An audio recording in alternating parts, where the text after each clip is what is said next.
Okay,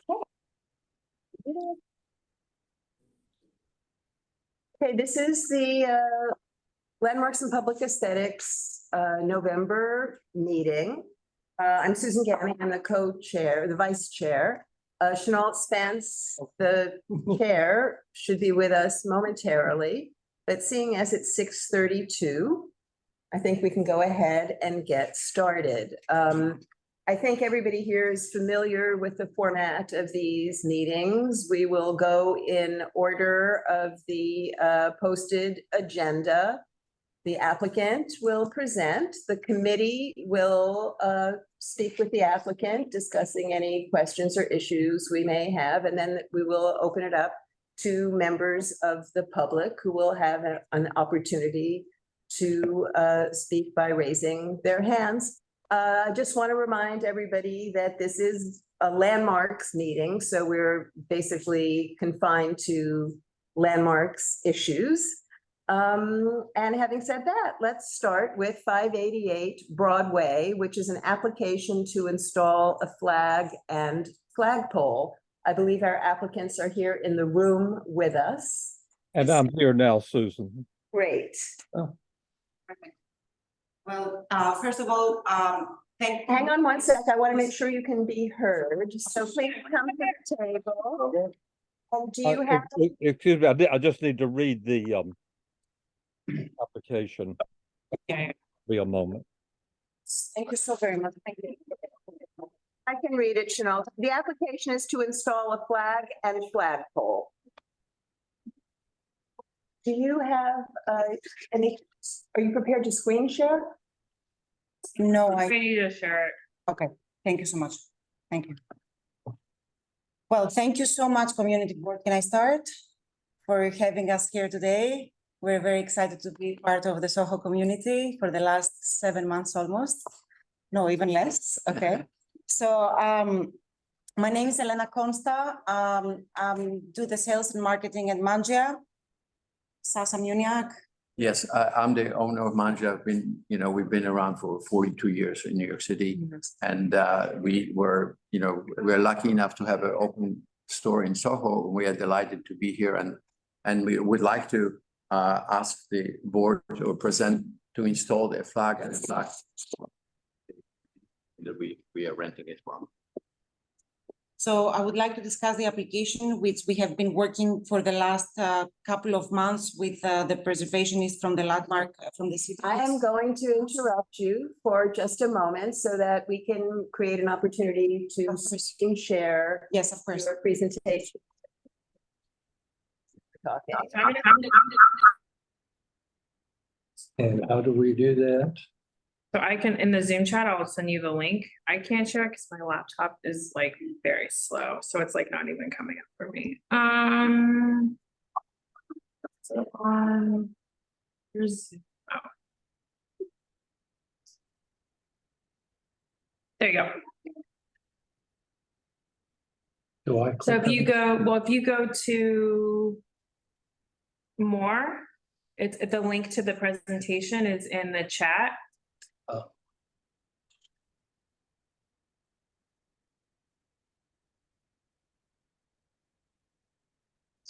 Yeah. So then you would need to screen share this.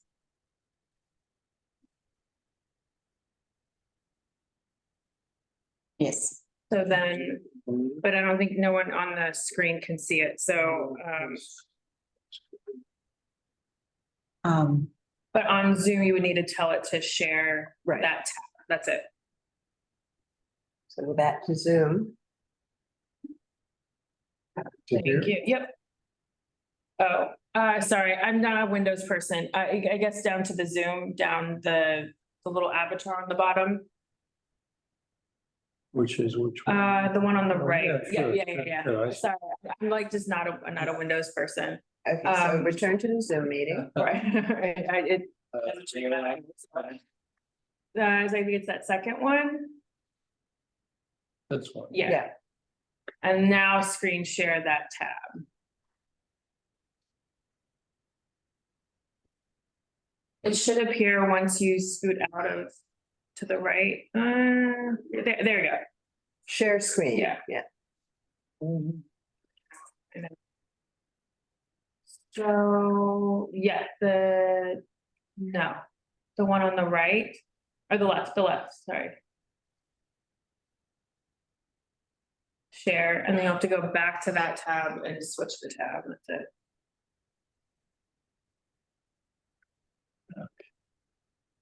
Go back to. It's Screen where- sharing. Since we screen sharing. Right, it's just the tab underneath it. So you have to somehow make, Here in this one. so it's not this tab, it's that, the LPC presentation tab, you see there? They're up there, Brian, next that one. Yeah. Yeah. There we go. It's a little better. Good. All right, so. Thank you. Thank you. Thank you, Brian. Thank you.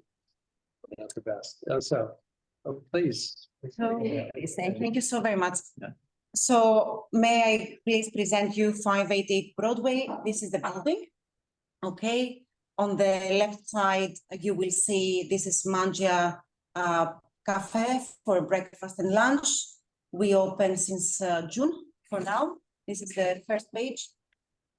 If we can move forward to the second page, which is the street map that shows where Mangia is under Houston, right? Familiar with that? Yes, the historic district picture that was shared to us from the archives. I think that must be in the 30s, if I'm not mistaken. Right. Exactly. And this is the exact space, proposed space where we would actually like to put hold the flag and the pole, which we also put a photo montage to show you how it's gonna look from both sides, facing Houston and facing Prince.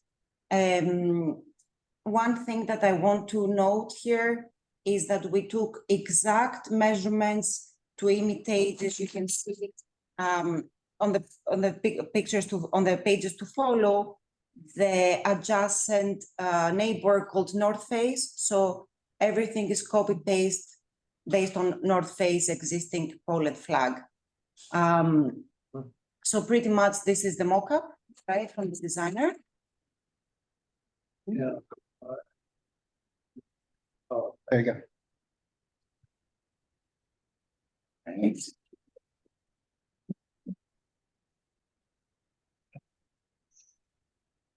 Want it to be the full screen. You know, it may not too much. I'm sorry, I didn't hear. Is there more to the presentation? Yes, there's more where, We're proceeding, and if we figure out the full screen, yes. but next page. Okay, so this is the rendering that was created by the designer from the flag company to show you the exact dimensions of the pole, of the flag, of the roads, everything exactly copy paste to the existing North Face existing flag and pole. Okay, so these are all the architecture kind of like design renderings that they're needed, the fabric, the color, like this is a little bit more, you know, in dimensions with where exactly it's proposed to be installed. Right. I mean, these are all very technical. The next page is also very technical because it's needed for production purposes. But the main point seems to be that flagpole and the flag are the same dimensions as the adjacent. Exactly the same by inch. The building checked, the company checked, we checked, everything exactly the same with the North Face. Yeah.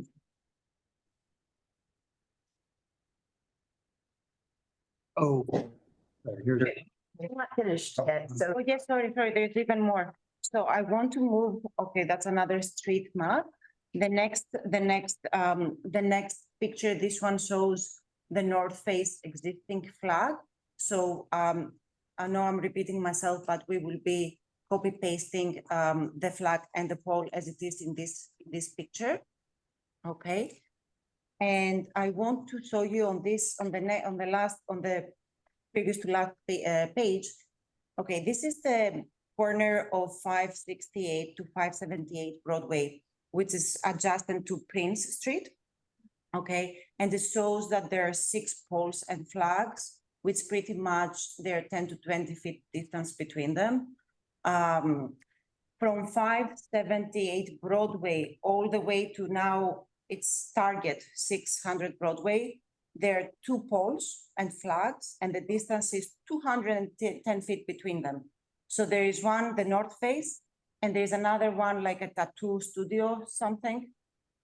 So for 210 feet, there's pretty much nothing. And suffice to say that we're also very proud that we're pretty much a food establishment, and we are, you know, we offer coffee and sandwiches to the public. There's no other food establishment nearby.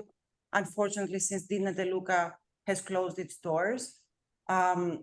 So I think that it would be nice to kind of like show to people that there is somewhere you can go and mangia, you can go and eat and have a coffee in Soho.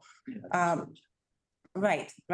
And the other picture, the mock-up that shows with the yellow and the red arrows on the bottom left, it shows that the distance between North Face flag and the new potential Maggia flag location would be 60 feet. So it's a substantial kind of distance based on the, you know, on the beginning of the block towards Prince. So it's, you know, like it's not cluttered. That's my point. And also I wanted to show you on the last picture on the bottom right that there is a pole. There's no flag at the moment, as you can see, between the North Face and that last pole, and there's 80 feet distance.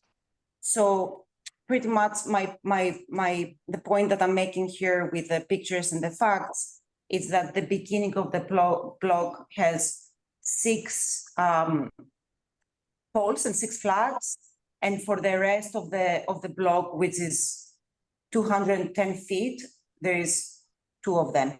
And I want to show you on the last page, if you allow me to go on page 11, which is the last page of the presentation. This is actually the building that we are located. You see the green door on the left. This is Maggia. It has 6 facades, 4 storefronts, and 2 residentials. Please allow my typo on the second sentence. It should say 4 storefronts and 2 residentials, not 6 residentials. So we have in that kind of like wide building, in like it's substantially correct. Yes, we have the Maggia storefront, another store, residential office entrance, and North Face that takes 2 storefronts, flag, and another residential. There is no other flag, there is no other pole. So I wanted to show you just to have a more clear picture of how the building itself looks like as it is now. Yes. Yes. Thank you. Thank you. Does I'm sorry, have you finished the presentation? Yes, this is Yes. the Yeah. final page. Yes. Yeah, okay. From the committee, are there questions and comments? And Does anybody in the room I have? do just have a question about the building that had all of the diagonal poles for flags.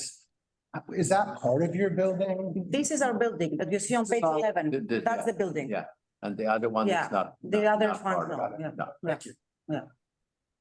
Brian, did you have a question? Nope. No. Okay. One question that I have has to do with how the flagpole is attaching to the building. You know, we are always concerned about so that no damage is done to the historic architecture. Absolutely. Absolutely. So actually, we were referred to that flag company by the building itself because they've done other works in Soho that they're experienced. It's called New York City flags and signage. So they are the ones that they came up with these architectural and design drawings, and they have those support roads that they suggested. I'm not a technical expert, but I trust the judgment of the building that they always have in their ears to preserve the facade as it is, yes. Thank you. I think, Brian, is there anybody, can you see, does anybody have a hand up? Any other? I have Susan when everyone's finished. Well, why don't you go ahead, Chanel? Are you representing that, with respect to all the hardware, the pole, the brackets, and the size of the flag and the distance from the bottom of the flag to the sidewalk all comport with the regulations that are applicable? Absolutely, sir, 100%. And we've been in talks with the landmark preservationist to make sure that we comply with everything 100%. Okay, thank you. Yes, sir. Is there anybody else from the committee? Can you see any raised hands, Brian? I cannot at this moment. I don't see him. Pete Davies has his hand raised. All right, Pete. So maybe Hi. should we exit out of the? Hi, Pete. Please go ahead. We received your email from the community board office earlier today, but please go ahead and speak. Thank you. Yes, I just want to point out that the existing flags are grandfathered, for lack of a better word, on that block. The reason that there are no other flags is that they've been, it's been long-term position of both CB2 and the local community that no additional flags be added. They're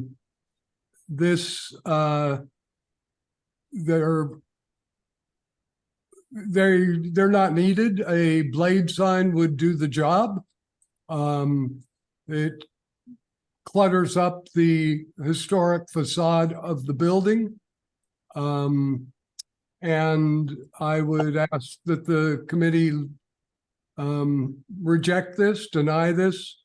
Also want to point out, if you could go to the first image in the presentation, one before the map. No, I'm sorry, you're not. Okay. I just want to point out that we're glad Manjas come to the neighborhood, but they have installed at their entry a very large faux vegetated entryway. A search of the landmarks permit and application shows that that was done without permit. So I'm curious about that. And that pretty much covers it. Thank you very much. And may I respond? Okay, thank you for pointing out the vegetative, whatever you want to call it, because we were evaluating based on the photographs in this presentation, which don't include that. So thank you. Can you speak to that, please? I mean, may I? Yeah, Okay, sure. absolutely. First of all, I want to focus on the application of the flag and pole, but I'm very happy to reply on the vegetation because one, it's not something that is permanent. It doesn't have anything to do with the facade when it comes to changing the facade or something. And it will go down, just to let you know. It's like just beautifying the entry. That's it's like flowers, fake flowers, true. Okay. Secondly, going back to what Mr. Davis commented about the flags and the poles, it is true. Actually, the landmark preservationist, he confirmed with us that they were installed in the 90s, 30 years ago. I just wanted to come here and make a point that for 210 feet, there is nothing that is like a flag at the pole in that. In progress. Okay, with the question about the flowers. These artificial flowers are the nature of a temporary decoration, or are they meant to be part of the, No, it's a temporary decoration. It's like it's flowers. It's like is it to be temporary or is it to be permanent? temporary, absolutely temporary. For how long? I mean, it's Christmas holidays coming up, they will go down. In when? I'm sorry, when? Christmas. How long will they be there? I would assume that by Thanksgiving, like something like that, the next couple of weeks, 3 weeks. I Okay, don't have an exact date. Mhm, okay, thank you. of course. Thank you very much. Is there anybody else from the public who wishes to speak? Okay, well, seeing no raised hand, thank you, Pete. And seeing no raised hands, then we'll move on to the next presentation. Oh, sorry. Okay, I'm in order now. Brendan has, Brendan. That's fine. Thanks, Pete, for that. Sorry, observation. everybody, my link was flawed. Wait, sorry, One Chanel. fifty Mercer Street was listed and has been held over. So if anyone is here for that address, Right, sorry We'll to come at a interrupt you, subsequent Chanel. time. Sorry to interrupt you, Chanel, but we skipped over a question that Brendan has. So let's Okay. just go back for one moment, hear what Brendan has to say, and then move on to the next one. Thank you, Susan. Thank you, Pete, for bringing that up. So I just wanted to mention to y'all that there is a process through landmarks for temporary installations. Yes, yes, Okay. yes. Then did you go through that with them? They have one set up for December, I think 12. To go through? Yes. This as a they should temp- bring, yes, yes, Oh, Yes. correction. Yeah. yes. Yes. You're looking for correction? Yeah. Thank you. Okay, Chanel. okay, Susan, know that I can't see very many of the people on, so I'll depend on you to do the whole coordinating. Yeah, no problem. Okay. I so we I can wanted to move on. say, sorry, but my link was bad, so I was late. The rest of the applications are enormously complicated, and we put them all into one meeting. And we just ask everyone to be as economical as possible with time, with questions, with comments. If a comment's been made, just agree with it, and we'll give it the same weight as though you had done the whole thing. With respect to the next application and a couple others, there seem to be a lot of slides that we are probably not going to need. One example is the repetition of storefronts. Once we see the style and the general, what's being done, and if it's reproduced all around, we don't need to see every single one. Thank you, Mary, for your face. Okay. 101, 111 West 10th Street. The application is to replace storefronts with the signs that do not conform to landmark approved master plan.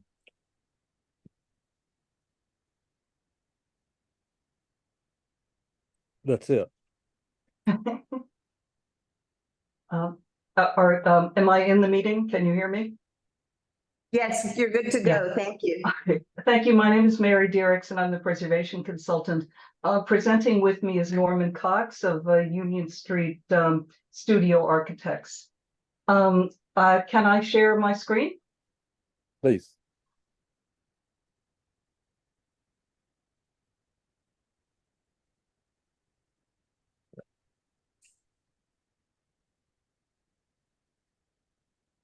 Okay. This is what why we're shaking my head, Chanel, because actually what we're proposing is in each storefront is different, but we'll be quick. Okay. This application is for new storefronts for 101 to 111 West 10th Street. That's on from 6th Avenue and West. The reason this needs a public hearing is because there's an approved storefront master plan dating from 1996. And we're going to see that a very little bit later in the presentation. Here's a photo from 1922. The 6 buildings at 101 to 111 were built as a row in 1835 to 36. there have been a lot of alterations over the nearly 200 years. These are actually, the 4 of them are frame buildings with brick fronts, just by the way. Several have been joined internally and consolidated into lots, but from the outside, they look like individual buildings. That was 1922. This is 1930. In these years, the storefronts were treated individually. There is a unifying cornice on the easternmost 4 buildings and another unified cornice on the westernmost buildings. Today, there's a unified cornice on the ground floor, but there wasn't really at that in the earlier period. Here are the stores today. They're not historic. They're somewhat generic. They do have a non-historic metal cornice running the length of the block. Our approach is to take and they're metal. Our approach is to take them back to a more historic periods and more individual, kind of highlighting that these are individual buildings and the material is going to be wood instead of metal. Norman Cox is going to go through, this is the full existing, just by the way.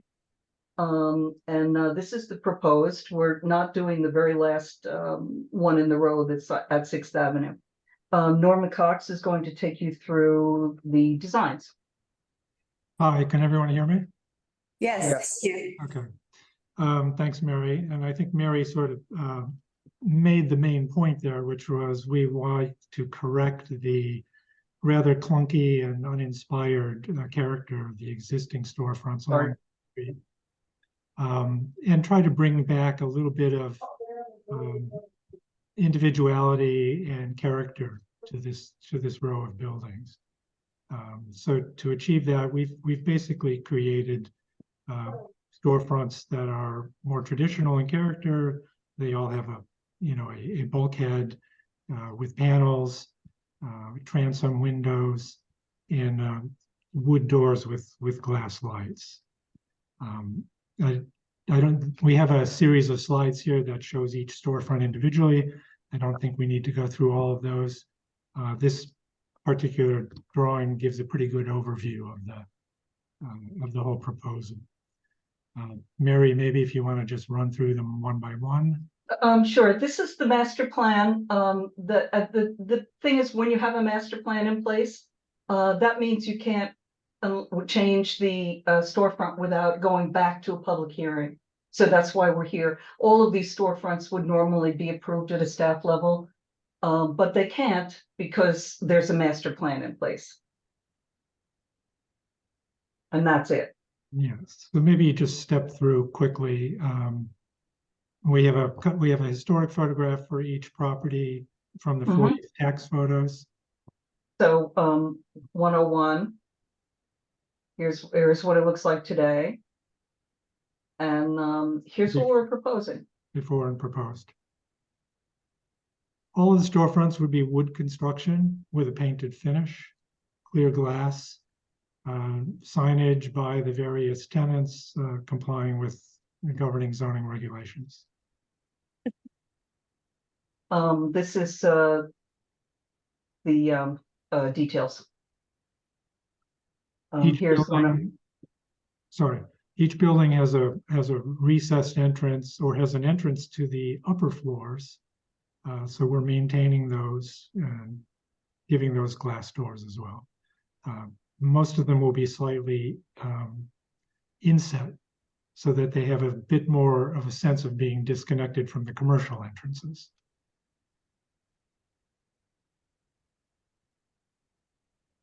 This is 103.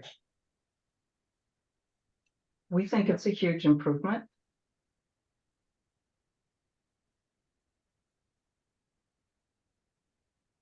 There's the insets that Norman was talking about.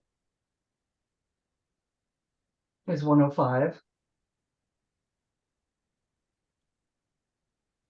And there's one unique feature of 105. There's a cast iron column there. If you go back one slide, Mary, you can see that column next to the between the commercial entrance and the stair entrance. So we're keeping that, of course. It's 105.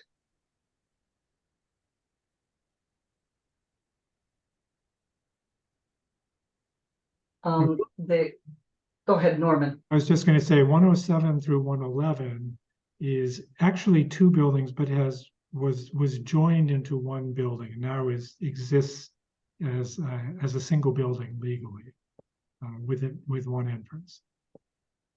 And originally there were three. And the two end ones, 109 and 111, are just slightly different than they're a little higher than the rest of the row. Here it is today. Here's existing, and here's proposed. Because 107 and 9 are really one store, we're treating that more as a single store.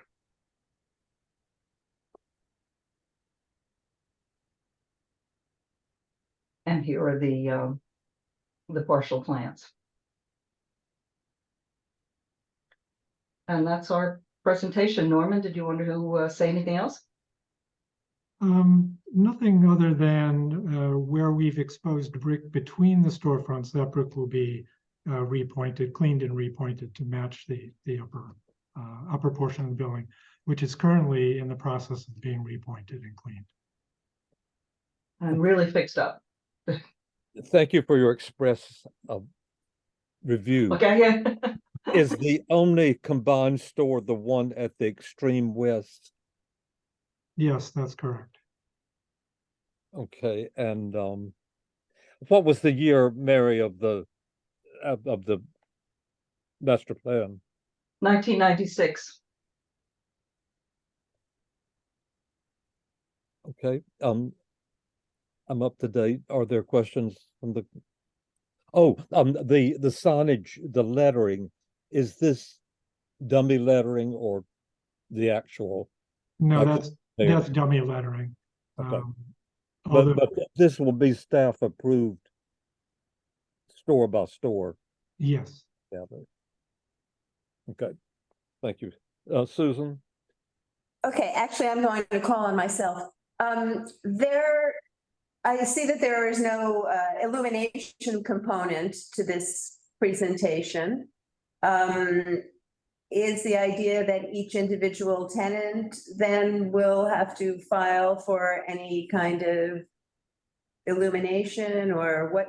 Can you talk to that aspect of this? Yes, that is pretty much the intention, because we don't have a consistent approach to the signage. So we thought that each tenant might have, a different budget, a different desire for lighting or the signage. I think from a design point of view, my preference would not be to see any kind of, lighting that's on arms or anything hanging over the store band, the signage band. The current signage band has a kind of a recessed fluorescent light at the top, which is rather unattractive, I think, and also I don't think really works. So we elected not to propose any specific lighting at this point. But we're not proposing lighting, but we're also not proposing, we're just not talking about it. We're not promising there will be no lighting. It's just not part of the proposal. Yeah.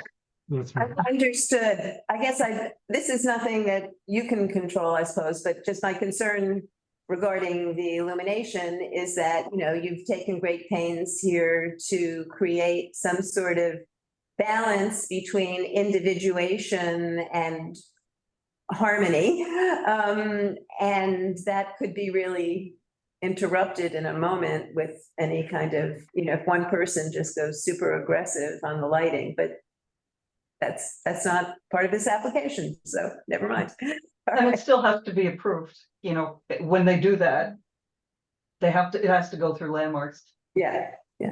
Okay, thank you. Is there anybody, Brian?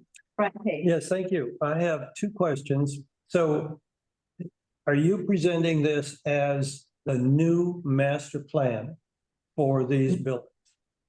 No, we're not presenting them as a new master plan. These are individual storefronts. It's not a master plan. We're leaving the master plan.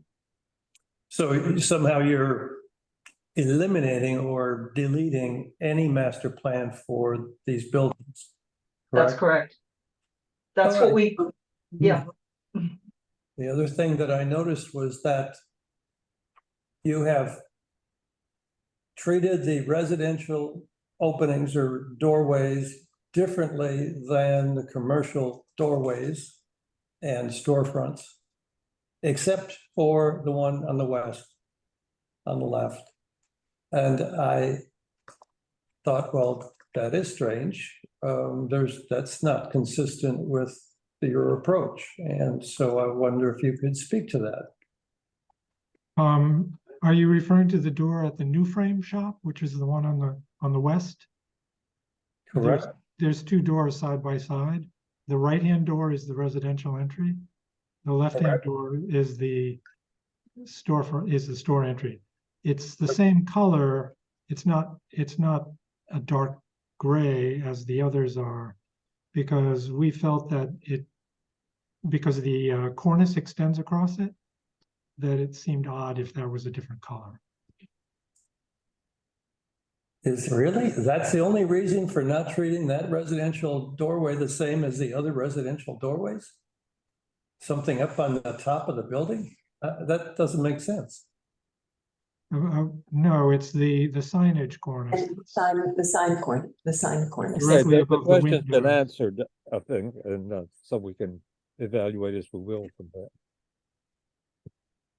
I think, Norman, you should address why there is a cornice over those two residential doorways.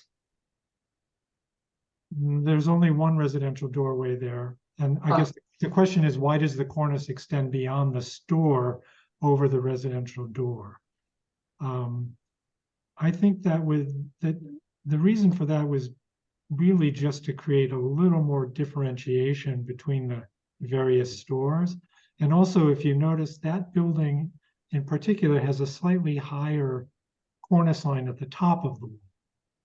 So to stop the store cornice short of the residential entrance looked a little funny to us, because it felt like the overall wall of the building wanted that cornice to extend across the full width. I can't really point on this, Mary, but maybe you can with your... Right. You see, that building is pretty distinct because the top of the building is higher than the adjacent building. So when we looked at it with the cornice stopping short, it looked unbalanced to us. So that's really the main reason for that. As Chanel says, we should move on. Okay, if there's nothing else, Susan, we'll go to the next. Thank you all very much. Brendan has something to contribute. I just wanted to comment on the transom glass and just the historical material of the surround and the casements. And I think you're taking that all out and replacing it. I just want to confirm that. Yes, when you say the casements, are you referring to what? The door jambs, the casement around the transom windows. The residential entrances? Oh, okay, so I'm looking at 101, 103. It just looks like there's like a prism glass or textured glass that's continuous historically. And did you ever consider maintaining those? Well, they're not there now. Just to understand that there's nothing historic except for that column on all of the storefronts at this time. Yeah, there's no historic Well, doors there.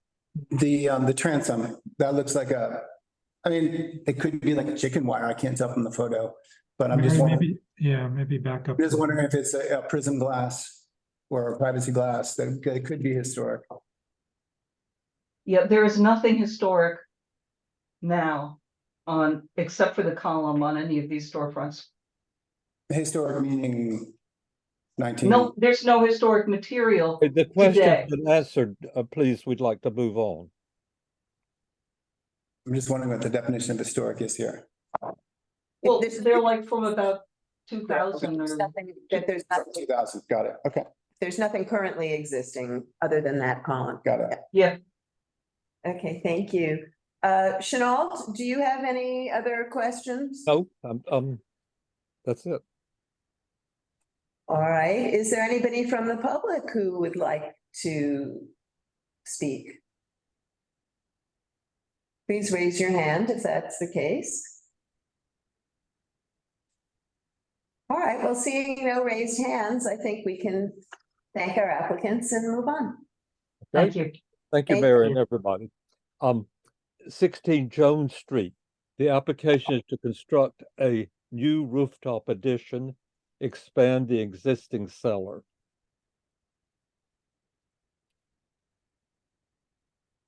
Hi, I don't know if you can hear me. Can we hear me? Yes, I can hear you. Hi. My name is Gilles Depardon. I'm from Ogawa Depardon Architects. I'm here with Michael, who's going to run you through the presentation as I'm speaking. So this is actually essentially a revision of a previous project that was approved by Landmarks several years ago that we've since kind of changed, mostly because we had a lot of comments from our neighbors, and just we felt like we needed to address a lot of that. So what our original plan was to basically build in the, I'll go back to that one page, sorry, in a little courtyard, that was that little courtyard right here, in order to get an elevator and some ADA bathrooms into this facility, which is a community facility that's been around for almost 100 years. The building is essentially three parts, if I could. The long part facing Jones Street is a 3-story building, and then the back is a 1-story with a 2nd story on the far corner of it. Go ahead and flip it. What we are going to do now, so this is the elevation on Jones Street, which is not going to change at all. We're going to keep it exactly as it is. The doors are going to get, and the windows are going to get repainted, but nothing else is changing on Jones Street. Go ahead and just flip. Keep going. So this is the courtyard in the back. This is the picture on the left is us sitting actually on the top floor of the building, looking at our building towards the east, and then in between the two buildings, which are facing again, which are against us on Jones Street, 20 and 18 Jones Street. Go ahead. This is the garden as it is now. So we had started the demolition and started the extension before, and we stopped at around 5 feet. And the idea right now is to basically build a horizontal addition in the cellar only, and recreate the garden back at the main level. And so we would not be affecting our neighbors at all, and then build a rooftop addition instead on top of the building, which will allow for the extra classroom that we were trying to do, and build an elevator inside the building now altogether. The original idea was to build an elevator in the courtyard simply because it would enable us not to have to clean the building down and the facility for many months, which we've now decided to go ahead and do. Go ahead. It's actually, so this is the elevation proposed from the garden that you're looking at. So the rooftop addition is essentially this little box on the top of the building. All the windows are going to get replaced in the back only, and they're going to be replaced with steel windows, insulated. I mean, this building is very old and it really has zero insulation at all. So we're going to bring it to a much more, energy efficient project. Keep going. Just keep going. So this is the lowest level. So on the ground, essentially underneath the courtyard is. Could you enlarge these? Sorry, sir? Yeah. Too much? Whatever. Is that shows- better? No, just so it shows. Yeah. That's a good thing. So this is the L-shaped building, as you're seeing on top and on the sides of the existing building. And then we're going to build in the courtyard underneath the ground in the courtyard building, which is basically just storage rooms, and enables us to have actually extra ADA bathrooms in the top. And then there's a little courtyard in the far end of the things to be able to go out. Go up, keep going.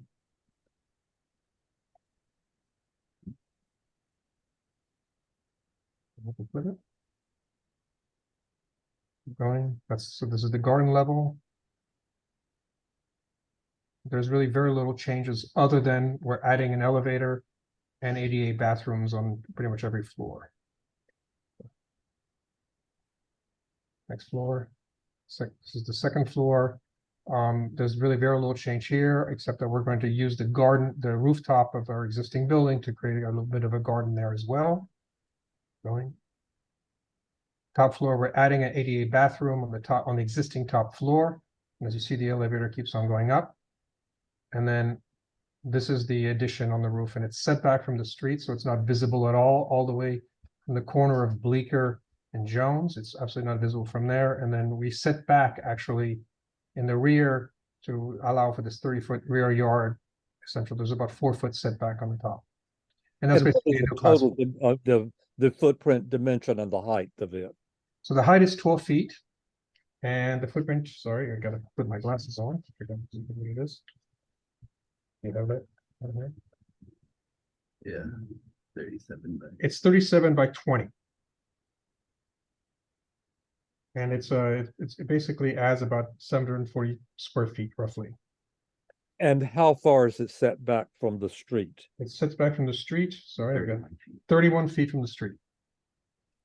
It's pretty much where the bulkhead is, the existing bulkhead of the stair is now. That's what we're going to line up with. That's just a rendering of the courtyard, the new courtyard. The big door, opening doors is actually into the kiln room. And then you're seeing the addition on the top. And the new windows. The wood fence is against our neighbors.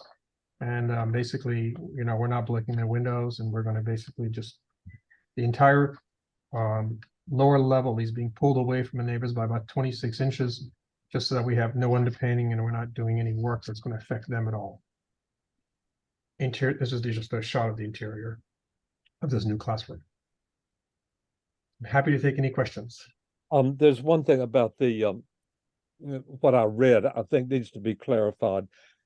Would it be correct to say expand the existing cellar by excavating and recovering the courtyard area? That is correct.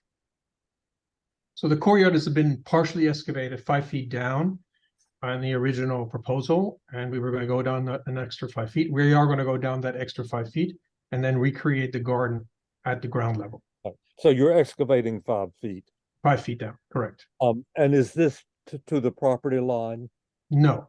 So we're 28 inches away from the property line on the west side. And the other side? The other sides are our property, and against the building that is on the south side of us, we're tight against the property line there, but they have a much deeper cellar than we do.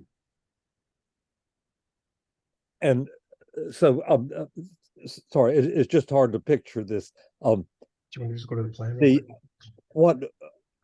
You're 28 inches away from the. Let me show you on the on plan. one It's probably the side. best way to describe it. Give me 1 second. Okay, so what we're proposing to do, I'm going to zoom into the. Proposing to do, as you can see, there's an existing wall that was built as part of the original plan, which is basically 5 foot deep. And that wall is going to remain. And then we're going to build a new wall next to it. And we're going to use essentially tangent piles next to one another, so that the entire thing is being done without underpinning, without disturbing the neighbors at all. And it's just literally a series of piles that are dug one by one, all the way down to, so we're 28 inches away from the property on the west side. Okay, and where does this touch another building of any sort, yours or not yours? So we basically have a 5 foot deep, 5 foot deeper than it is now wall here against our neighbors to the south. And then it touches our building along this entire length on the east. And are those two to be underpinned then? So there's actually, this building actually is 1 story deeper as well. So we do not underpin. We have an underpinning. It's right here. As you can see, right there is a wall. That is basically the only place where underpinning is right here. Okay. Do you have any engineering report or studies about? Yes, we do. And we've actually run this by our neighbors, engineers as well. We've had lots of conversations with our neighbors who are now in favor of this project. So we have monitoring in place to ready to go on this, both in optical, seismic, and crack monitoring. and it's all been approved. What's it? Pending landmark. And yeah, Okay, pending landmarks approval that's all that's left for us at this point. And we put in, always with something that's like this, uh, provided that certain things happen, Of course. the studies and the underpinning of the monitoring and so Yep, forth. yep, absolutely. Okay, thank you. I have nothing else. Susan? Okay, I've got some questions, actually, regarding the back part of the property where those two skylights are. If you could go to the section on page 24. Susan, could you move the microphone a little? George? Sure.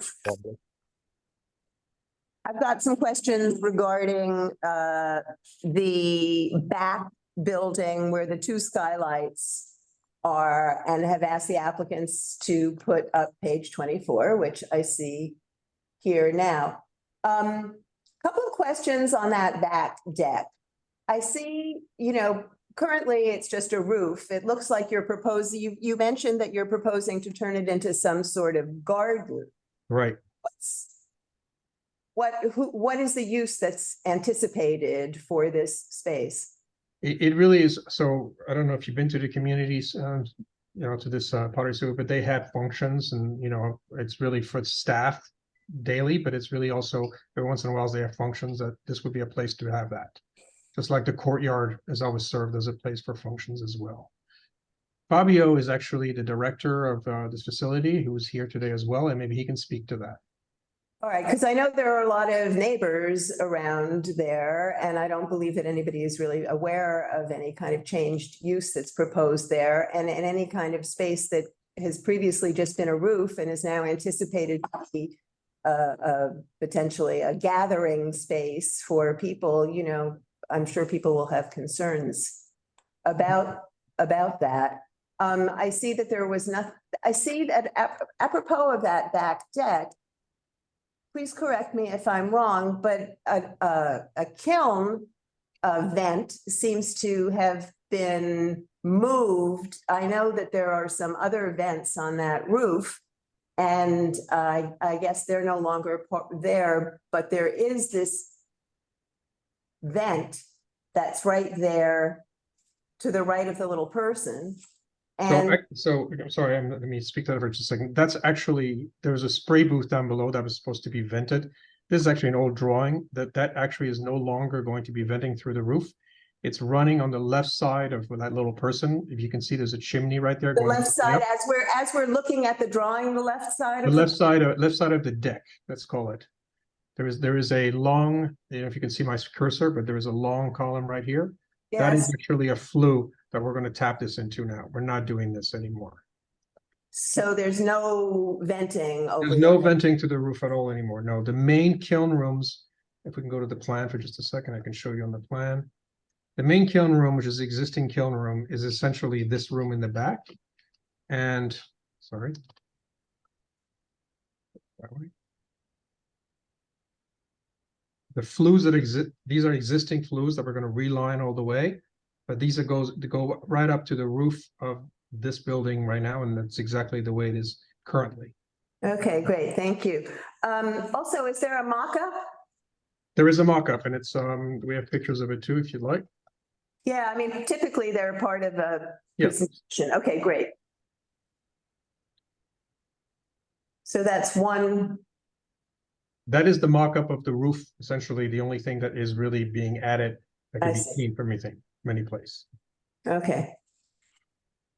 And that's not visible from any public thoroughfare then, correct? It is not visible at all, no. Okay, thank you.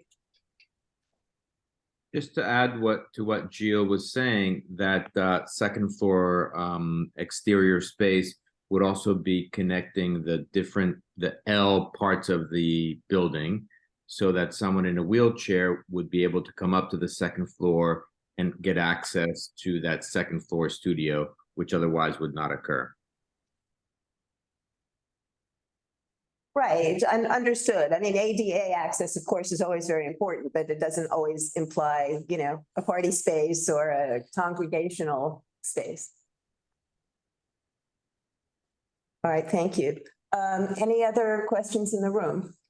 Well, I really want to make the comment that this does have a lot of complexity to it. The ADA access that you're adding is commendable, that you're actually making through these various interactions, the entire facility ADA accessible, which is commendable, like I say, and I find it to be a very pleasing solution, and I can attest that there's nothing visible from the street. So thank you very much. Thanks, Brian. Brendan or Valerie, have you got any questions? No, thanks for the presentation. Thank you. Chanel, do Thank you you. have any So questions? thank you. All right, is there anybody from the public? Please raise your hand if you'd like to speak. Ann Hager, please speak. I just Thank- want to repeat what I mentioned in the comments. Thank you for having me. I just wanted to say I applaud the effort to take into account neighbors' concerns. It is one of the things that you see a lot with these changes. Neighbors aren't part of the conversation, and you end up at these meetings with lots of people objecting, and I really appreciate that effort. Thank you. Did you reach out to the neighbors on the Cornelia Street side? Fabio, we did. Yes, we actually, we sent letters to all the abutters, letting them know what was happening. But it's the neighbors at 18 and 20, which would be the most affected, and in fact, challenged this from the beginning. We now have a letter of support from them. I would say also in terms of accessibility, Ann Hager's point is a great one. We've been around for 100+ years. We have 400 students. Many of them are in their 80s and 90s. We also mix 60 tons of clay. We're one of the few places in New York City that still mixes clays and glazes. So what we do is important to the community. Besides having the neighbor support, we have 360 signatures of supporters, many of which are property owners in the community board #2 catchment area. Thank you for your time. Thank you. Oh, Caroline Babson, please go ahead. Thank you. You're muted. Yeah, sure. Hello. Can you all hear me? Yes. Okay. Thank you for having me. I just wanted to say I'm a proud member of the neighborhood and the community of Greenwich House Pottery. And I started off as a student there, and I'm teaching there this semester. And I'm really glad that they've proposed this plan. I've seen the wonderful community that joins around Greenwich House, and it's really wonderful to see. And that's why people like to be around. So it's just wonderful to see that this would make it more accessible, for everyone, and that it would allow more people to take classes there and have more events, and it would just enhance the community only further. Right. Thank you. Thank you. I don't see any other raised hands, Chanel. So if you'd like to move on, I think that's fine. And thank you very much to the applicants. Thank you, guys. It hasn't come up yet, but the extensive applications that are coming up, we will need to limit the time for the public comment to 1 minute for each person. Just consolidate whatever you have to say in that time. We're ready to move on now. Next is 34 Perry Street. To install planter boxes in the front facade windowsills, modify rear facade windows, reconstruct the existing rear yard addition, and install railings and mechanical units on the roof. When things are in order, we'll start. Great. Hi, everybody. It's Cass Stackelberg from Higgins, Quaisbarth and Partners. Can you all see my screen? Blank at the moment, Kath. Yeah, let me try and reshare in a minute. There we go. Good now? Yep. Terrific. Thank you. Thank you, Chanel. Thank you, committee members.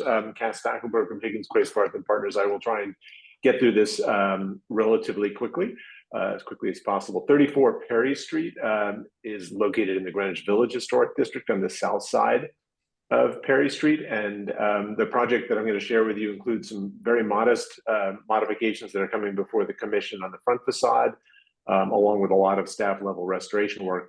And then changes at the rear elevation, which involve removing an existing extension, reconstructing that extension, and modifications to window openings on the upper floors. We're calendared for a public hearing on November 28th. The overall photograph here, you can see the building is one of 6 from an original row of 1840s row houses, ranging from 30 Perry Street to 40 Perry Street. And 34 is highlighted here. It's the only one that has this studio window. And what's interesting about the building, among other things, is this sort of duality between its 19th century presence and 20th century presence. The extension off the back dates to the 19th century. It's wood, not in very good shape, but is wood.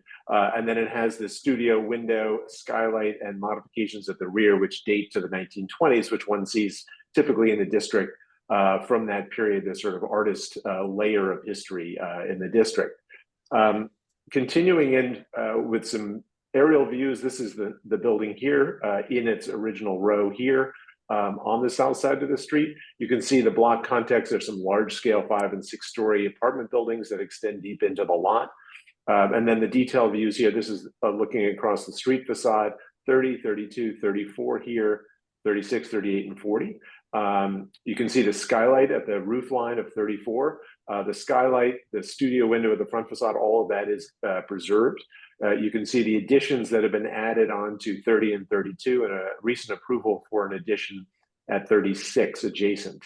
And then at the back, you can see, looking at the back of the building, varying extensions off the back of these buildings, 2 and 3 stories, currently in the streetscape. Some existing photos of the front facade. As I mentioned, most of the work is restorative in nature. The studio window, new double hung multi-light wood windows, ironwork restoration, masonry restoration, etc. A historic text photo just showing the historic conditions. You can see the 1920s studio window cut into the upper portion of the facade. As I mentioned, it's the only building in the row that has that insertion.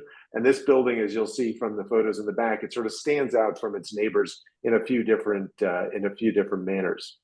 On the front facade, just touching on this quickly, this is an existing elevation and a proposed elevation on the right. The scope is very limited.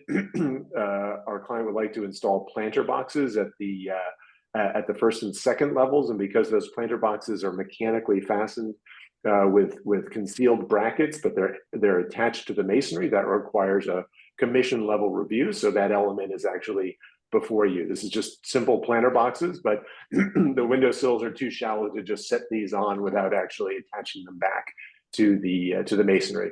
I'll also just point out up at the front facade, the restored skylight and studio window. There's a railing and mechanical equipment, but in section you'll see it set very far back. Those are not visible from the street. A rendered elevation on the front facade just showing the restorative work and the planter boxes with flowers in the windows. Turning to the back of the building, a series of photos, a series of maps from 1859, 1895, which is the first map that shows these wood extensions off the back of these houses. I'm sure you've seen these on other projects. And in the 1895 map, only 4 houses have this extension. There's another one that shows up at 40 at the back of in the 1916 map. Presently, 34 Perry is the only one that has a wood extension. All the other buildings now have masonry, typically brick extensions. I think 1 or 2 have stucco clad extensions, but you can see these first appearing in the maps from the 1890s.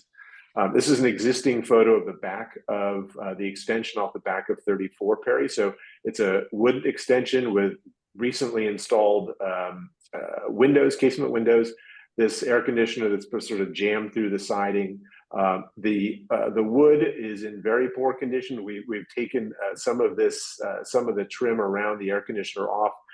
You can see a detail of it here. The siding itself is in poor condition, and even here, and I'll zoom in here just so you can see this.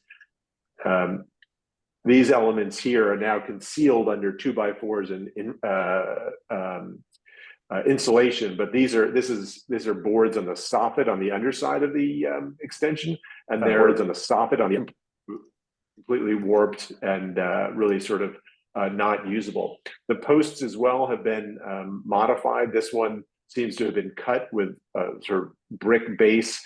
This one is failing, and you can see that in detail. So what's there today is in very poor condition. And as part of this proposal, we'll show you that the scope of work involves reconstructing this in the same aesthetic as the porch. It can't be built in wood for fire code reasons, but we're looking to reconstruct it and add one additional level above the existing.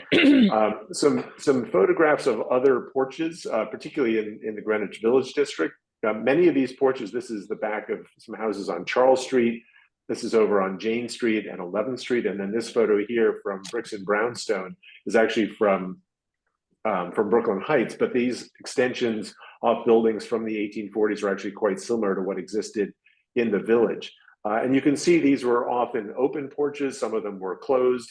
Many of them were 3 stories in height, similar to what we're proposing at 34 Perry. But you can see, particularly in this photograph, the upper story of these row houses had their brick elevations clearly visible. Same in this photograph here, but the extensions, these wooden extensions, came up to basically the sill height of that top floor. Some existing photos of the back of the building at 34. So again, there's a studio window that has been inserted into the back elevation at the top floor. You can see the condition of the brick masonry. It's been arched in the past. Something also that's important to point out is that, and I'll zoom in here, the back elevation, when this studio window was introduced, the entire elevation was raised. So you can see the top floor of the adjacent building and the corbelling here. The top elevation parapet for 34 is maybe 4 or 5 feet taller. So I'm just pointing out that this building sort of stands out in the row. The relationship between the 6 buildings, 5 of them maintain some relationship up at that top floor, but 34 in particular is taller and has this studio window. You can see to the west also, here's the upper parapet of 34, and down here is the parapet at 36. So the whole elevation was raised in the 1920s when the studio window was installed. A few details. This window is actually an unusual arrangement with steel sash and wood frames. And there's this very narrow, small window adjacent, which we're looking to enlarge. But you can see these views from the inside. This is the inside looking out of a large window, and that small window now with this panel next to it is in a bathroom. But you can see the conditions of the brick masonry and the differential in heights between these 2 buildings. An overall view of the backs of the full row. 34 is here. There are 3-story extensions, brick extensions at 40 and 30, and 2-story, tall 2-story brick-clad extensions at the backs of the other houses. And I include this photograph in part to just show the variety that exists across the back of these buildings. There isn't this sort of continuum that you see in the back of a lot of row houses in the village. There's a lot of variety happening within this original 1840s row. Here is a photograph, as you saw before, of what's existing. And then a rendered elevation of what we're proposing. And so the proposal is to remove this extension. We really wouldn't be able to reuse it given the condition of the underlying structure and its cladding, to reconstruct it with 1 level higher in a detail that basically is evocative of those the paneled siding that you saw in the black and white photos of the historic T-porches. Reconstructing the extension at 3 stories, matching the 3-story extensions at the other buildings in the row, and then up at the top floor, we're replacing this studio window here with a new wood window. So we're removing this steel sash and inserting wood sash. So this will be a new wood assembly, a multi-light wood studio window. And we're looking to enlarge this window just to provide more daylight and light and air for the residential unit up at the top floor. At the rear, a railing and mechanical equipment. Again, none of this visible from the public way.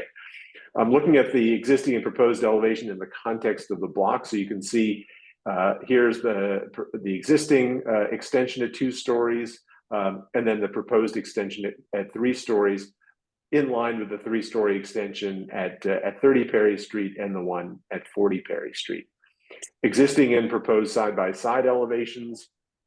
As I mentioned, the detailing for the new extension is really derived and developed from those historic photos of T-porches that I showed you earlier. Paneled sills below these wood double-hung windows, wood balustrade and railing, simple posts, a dentiled cornice across the top edge, similar to what's there today, really meant to be evocative of that 19th century history of the building. And then up at the top floor, the multi-light wood windows, sort of recalling and referencing the early 20th century history of the building. As I mentioned at the outset, this building has this interesting history of being both, the 19th century, 1840s original construction and the later extension, and then this 1920s Greenwich Village, sort of traditional Greenwich Village artist loft, artist studio treatment up at the top of the building. And so both of those elements will be preserved in the project. An existing section of the building.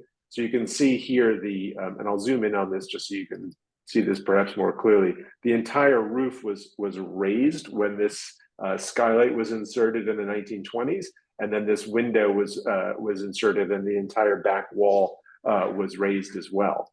The extension off the back of the house is about 7.5 feet, and a proposed section maintaining the roof plane as it is, setback railing, which you will not see, and mechanicals all the way downhill here on the sloped roof, also you will not see.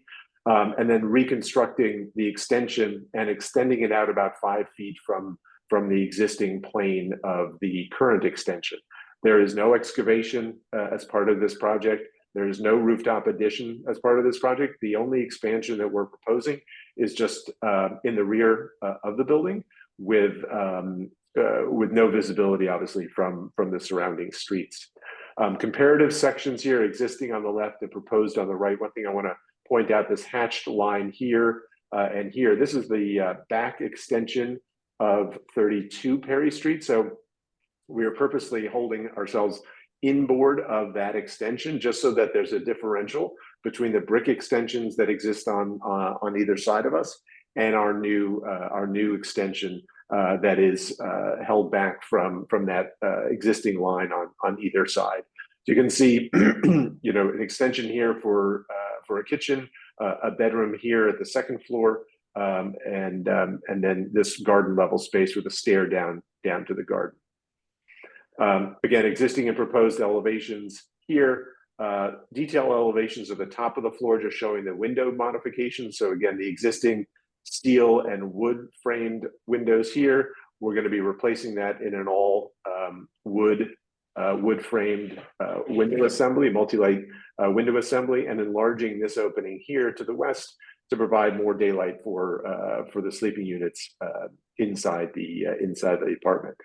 Just for context, some other relevant projects in the neighborhood that the commission has seen recently, you all have seen as well. This is from 2021 on 11th Street. This is a 3-story, sort of 2- and 3-story porch extension that was also in poor condition. It was removed and replaced with this metal clad system, a very different aesthetic than what we're proposing, but the commission approved the replacement of this for a different element on the back. The extension at 75 Jane, also not in great shape at the start of the project, was replaced with a very contemporary 3-story extension here. You may all remember this, although it was back in 2010. So a very different aesthetic, but again, the commission has recognized that the integrity and the condition of these things do sometimes warrant their replacement, and they've also approved significant modifications to the aesthetic for what is constructed in its place. So just finally, Our proposed elevations on the left, the street elevation on Perry Street with a facade that's been restored, multi-light windows up at the studio, the skylight window here, and window boxes. And then at the rear, this nicely detailed paneled system with colonnettes, balusters, dentals at 3 stories, and then the reconstructed studio window here and the enlarged window here. We think this does a nice job of sort of maintaining that dual history of 19th and early 20th century with really modest modifications to the building. And as I mentioned, no excavation, no rooftop addition, just an extension at the rear of the building. Happy to take any questions. You certainly did take my speed to heart. I've never. I heard hope that was okay. so I hope it wasn't too fast. I have a couple questions on the slide that's up. The rear extension is in what material? So we can't build it in wood because it doesn't meet fire code. So it's sort of a synthetic material that can be field painted. So it's actually going to look like a hand painted extension, but it's like a synthetic material that mimics wood. That mimics wood, and you can get all the detailing that you would have in wood, but it just can't be in wood because of fire Not code unlike limitations. the clapboard that's replaced with those. Precisely. There it looks like French doors on the lower level and the parlor level. Correct. Right. So there's a landing here that gets you down to the stairs. So there are doors at the parlor level and then down to the garden level as well. And I don't know if you can see colors in on the screen. So there are 2 different treatments. So the extension will be finished in a deep green, and the windows, again differentiating between the 19th and 20th centuries. The studio windows will be a gray, a charcoal gray.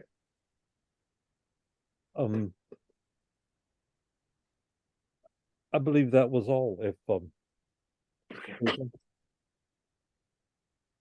right, does anybody here have any questions? Brian? Yes, I just noticed that the front door entrance, the lintel over the opening on the existing photographs, there seemed to have been a light line above a darker. So that was shaved back, and what we're doing is we're proposing to reinstate a projecting lintel similar to one in the adjacent building in the row. Okay. I can scroll back to that if you'd like. Okay, but that's the final on this. This is the proposed, right? So the historic one was cut back, and we'd like to restore that. Very good, thanks. Yes. All right, anybody from the public wish to comment?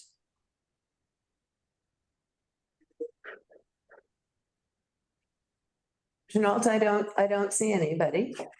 So I think we can move on. Cass, thank you so much for such a thorough presentation. You're welcome. I hope it wasn't too fast. It wasn't only speedy, it was also very thorough. So thank you very much. That's always the goal. It All right. is. Well, I'm sticking around for the next one, so hopefully we can do the same. okay, right. There, I'll stop. take a rest and I'll read it. 675 Hudson Street. The application is to restore the facade, modify ground floor openings, and install new storefront infill, replace windows, install painted signage, enlarge an existing elevator bulkhead, and install new rooftop mechanical units. One thing I noticed, I didn't study it for hours, but it seemed a little vague in some of the drawings to be sure that they were of the building and historical pictures of the building in question, opposite comparisons. So if you would just clarify as you go what we're looking Sure. at, whether it's the Of building. course. Of course. And this one is a more involved proposal, so I don't think we'll be able to get through it as quickly, but let me begin, and I'll introduce Matt Moran from Mancini Duffy, who are the project architects He and I will be making this presentation. I'll sort of begin with a little overview and context, and then Matt will share the design presentation. So as you mentioned, Chenault, 675 Hudson Street, it also has a 9th Avenue address, 24 9th Avenue, and historically known as the Herring Building, named for Colonel Silas Herring, who had a safe manufacturer in the building. So the building is highlighted here at the center. It is the triangular shaped building. Actually, yeah, it's the triangular shaped building on the east side of the district. Very prominent building at 14th Street between 14th, 13th, Hudson Street and 9th Avenue. And as I mentioned, it's relatively small compared to what's right around it, but it has a very prominent location. And is a very significant building in the district. And the proposal that we're going to share with you today really is about bringing the ground floor of the building, sort of addressing the variety of treatments that have gone on at the ground floor, bringing not necessarily uniformity, but new treatments, bringing in different commercial uses at the base of the building, reintroducing some of the painted wall signage that was on this building historically, and making other select modifications throughout. There's a comprehensive program for restoration across all the street facades, replication of the cornice, and very modest work on the roof, really code driven, particularly the elevator work, which Matt will share with you. So let's go to the next slide. So here's the building looking south down Hudson Street. I'm sure you all know it. As I mentioned, it is on the east edge of the Gansevoort Market Historic District. Interesting, you know, as you see in the historic photos, the building has had a lot of animation, let's say, in its history. And it reads, once you see those photographs, it reads as in a sort of muted state today. And part of this project is to bring some life back to it. It is in real need of restoration work, as you'll see. Lintels and sills are all failing throughout. There's significant settling, structural issues, and all of that will be addressed as part of this project. Next slide. As I mentioned, there are 3 primary elevations. There's a short elevation on 14th Street, left to right, the 9th Avenue elevation, simple brick masonry with punch window openings. The cornice along 9th Avenue was stripped off sometime in the 20th century. It remains on the 13th Street and Hudson Street sides, not in great condition, but it remains on those 2 sides. Next slide. And an overall photo on the left and a rendered view on the right. And as I mentioned, the proposal is to bring new life and sort of clean up the base of the building, create new entries for the building on the 9th Avenue and Hudson Street elevations with very simple projecting canopies, really for wayfinding purposes. We are proposing a program of painted signage at the base. Much of the base of the building is already painted. Painted signage for, again, building address information and for tenants. And then also introducing painted wall signs at the spandrels on the upper levels of the facade. There's brick masonry restoration, new windows, a new cornice, and up on the roof, replacing the existing mechanical equipment with new equipment and enlarging the existing elevator bulkhead to allow for code compliant elevators. There's no rooftop addition as part of this scope. Next slide. So a bit of history. So let's go to the next. As I mentioned, the building was constructed as the Herring St factory, and it was built in about 1855. This is a photo looking northwest from basically the corner of 13th and Hudson on the left. Excuse me. The photo on the right is, well, the image on the right is a zoomed in view of the lower corner. The building was actually built in 2 phases. So this is the original portion. It originally did not extend up to the point at 14th Street. That was built about 10 or 15 years later. But you can see in the overall photograph, it did not have the pressed metal cornice that it has today. It had multi-light windows. It had a big areaway around the base of the building. All the spandrels around the building were painted with signage for the tenant. And even the piers at the top floor were painted as well. I'll also point out in the photo on the right, to enter the building, one went up 2 or 3 steps across an areaway to a raised first floor. That framing at the first floor has been changed. So today, when you go in at grade. And so one of the elements of this proposal is actually reframing the lower floor to actually take out the second floor. Matt will talk a bit about that. But the base of this building has already been reframed, which we think is a significant consideration. Next slide. So from the 1850s, jumping to 1915. So now the northern portion of the building had been rebuilt, or had been built rather, to connect to the southern third or southern 2/3. As I mentioned, the original building is 1855, and then 1849, and the extension was built in about 1859. This photo from 1915, again, on the left is the overall view looking north up 9th Avenue, a zoomed in view on the right. And you can see across the base of the building this variety of signage, most of it painted onto the base of the building, onto the brick masonry at the piers, extensions, elements. You can see, maybe Matt, you can circle it with your cursor. There's a little sort of loggia extending off on the north side. So a huge variety of different treatments across the base of the building. The windows by this time had also been changed to 1/1 windows. Next slide.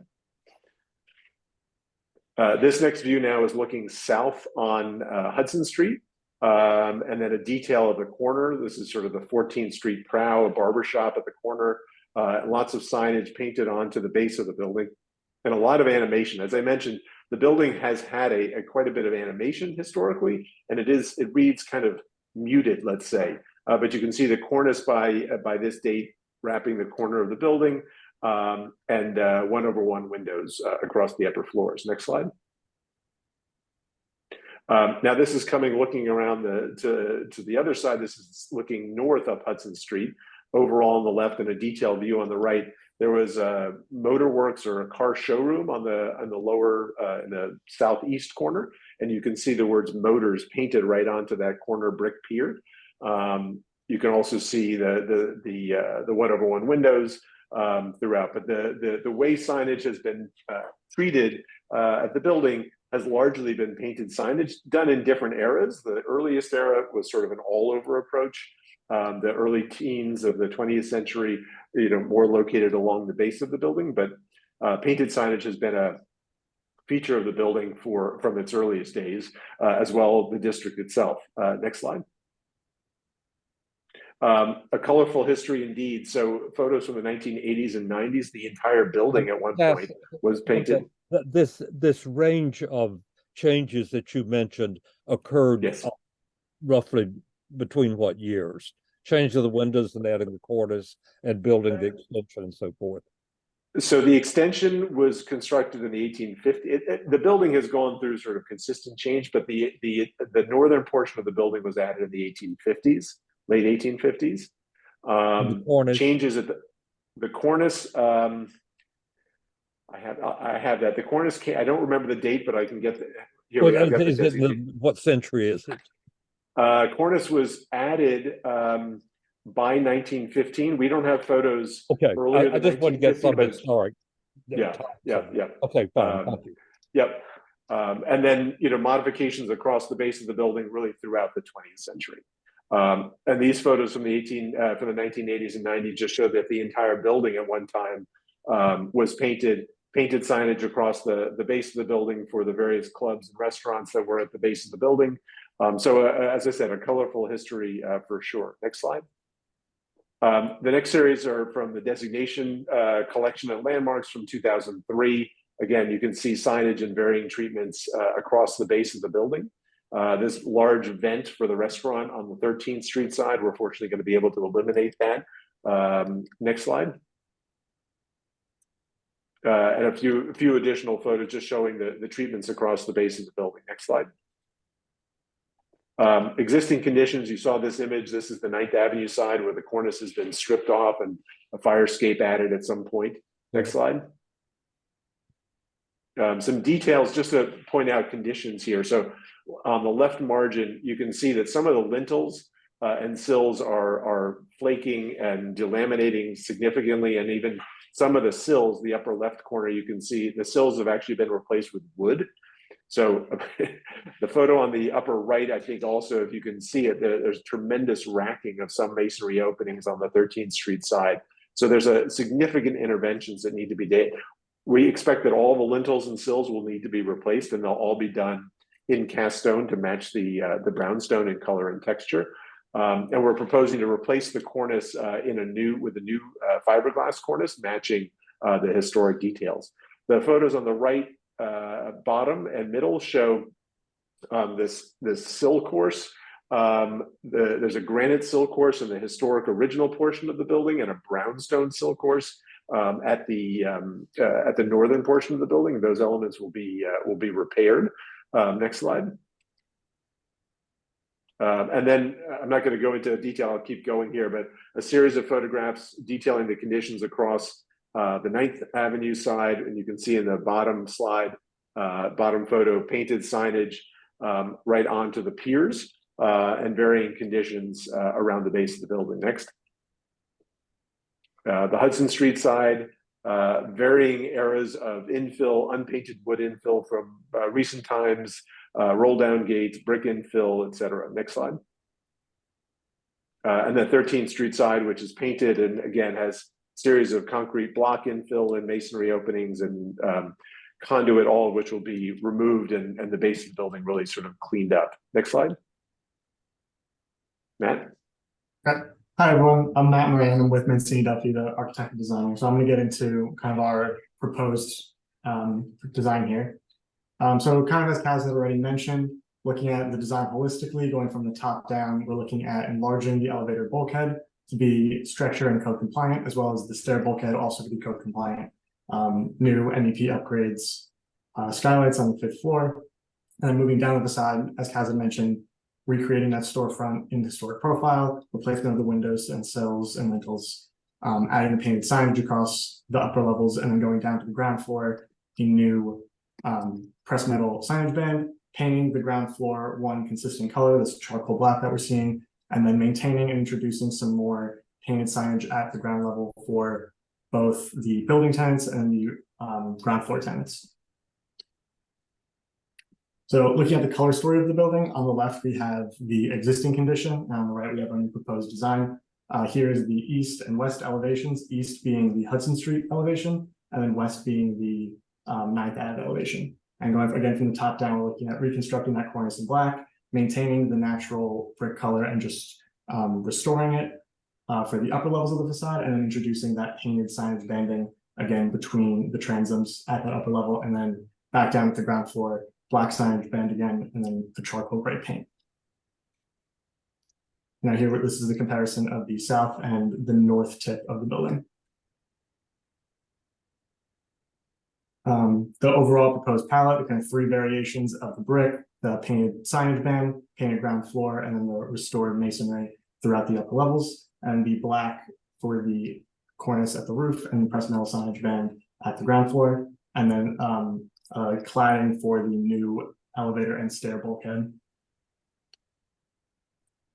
So looking at the ground floor, as Kaz mentioned, there's some extensive interior work we're looking to do. So on the left, you see the existing condition of the ground floor, particularly focusing on the 2 highlighted areas on the plan north, which is the 9th Avenue side. We have an elevator that is accessed from the exterior, and then on the bottom, being the Hudson Street side, we have the existing stair lobby. Part of our interior renovations will be reconstructing the ground floor, as Kaz mentioned, removal of the 2nd floor to allow for more natural light and air into the ground floor spaces, and then the enlargement of that elevator shaft, introducing a new lobby for the building tenants above, both at the elevator and the stair. Here's some supplemental structural plans and details, kind of showing how the introduction of new structure will support that removal of the 2nd floor, and new steel columns kind of within the interior of the space that are working out along the newly proposed storefronts. So then getting into the new storefronts, again, on the left, we have the existing condition, and on the right, we have the new proposed, kind of highlighting the scope here. So for the east elevation being Hudson Street, we're looking to maintain almost all of the existing openings and just replacing the storefront profiles themselves with a new, more contemporary aluminum profile, with the exception of enlarging the openings at the new stair lobby, which is here, if you can see my cursor. And then again, enlarging underneath the stair at the north corner of the building. The west elevation, this is kind of a prominent elevation within the district. It's kind of facing into the district now. So we're looking to enlarge all of the openings by the removal of every other pier and basically creating one singular enlarged opening from two existing. Again, now looking at the south and the north. On the south side, similar to the east, this is 13th Street. We're looking to maintain some of the existing openings and enlarge a few that are currently CMU infill and solid doors. And at the north, maintaining that same opening and infilling with the new storefront system.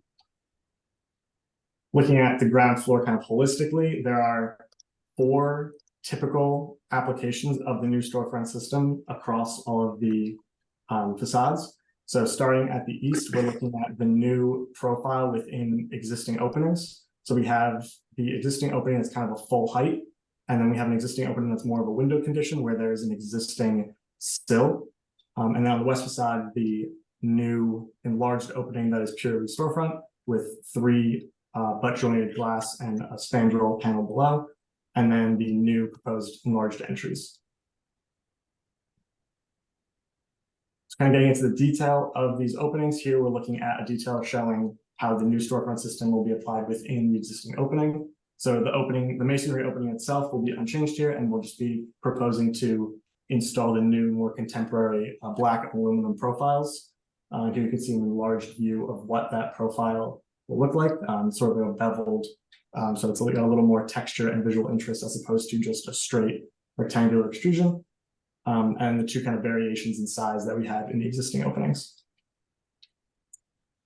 And then on the west facade and south facade, where we're enlarging the openings, here we have a detail kind of showing the new structure that will be installed in order to maintain, or in order to carry the enlarged opening, the load of the enlarged opening, and then kind of visually refinishing that with that same brick and painting it so that it matches. And again, the profile is the same, where we have the two high glazed panels and then an opaque panel at the base. For the canopy at the storefront, these are, as Kevin mentioned, very simple metal tube extrusions with glazing above and dimensional letterings that will be at the entries for the building and the retail or the ground floor tenants. So we wanted to include some images. Move on from the storefronts. All right. What is the material? Is it metal or wood? They'll be metal, black aluminum. Okay, thank you. So we've included in the presentation set a series of buildings in the district that sort of show the evolution, how this district has evolved under, let's say, in the last 25 years. And you all know this well, but during the market use of a lot of these buildings, they were sort of closed in, particularly at the ground floor. And sort of owing to the continued adaptive reuse of these buildings in the district and the sort of new commercial uses, the base of many of these buildings under commission review have gone from this very solid reading to a much more transparent open reading. So we've just included these 3 or 4 examples of context in the district to sort of show here the Diane von Furstenberg headquarters at 14th Street in Washington, to show how the base of the building now is really just the cast iron columns and large sheets of glass. And so we're not going to that extreme, but we wanted to sort of show how this district has evolved. And we think that the changes that we're proposing are consistent with those changes that the commission has found to be appropriate. Next slide. This corner building, much smaller scale, but removals at the center, and you can see it in the photo on the left. Smaller windows, enlarging that opening to create one larger storefront, and really introducing a sort of a much more transparent feeling at the base of the building. Next slide. This building on Little West 12th Street, again, large garage openings that were infilled with glass, but almost no bulkheads, really all about sort of transparency, visual connection from the outside to the inside. Next slide. And then there's just this collection of images. So illustrating even in the new construction, the one on the top middle, where this new building was approved, where there really, there are no bulkheads. It's really just brick piers, large panes of glass, fairly typical for the district. Next. So we're going to shift to signage, and I just want to, before Matt takes you through the design proposal, let's go to the next slide.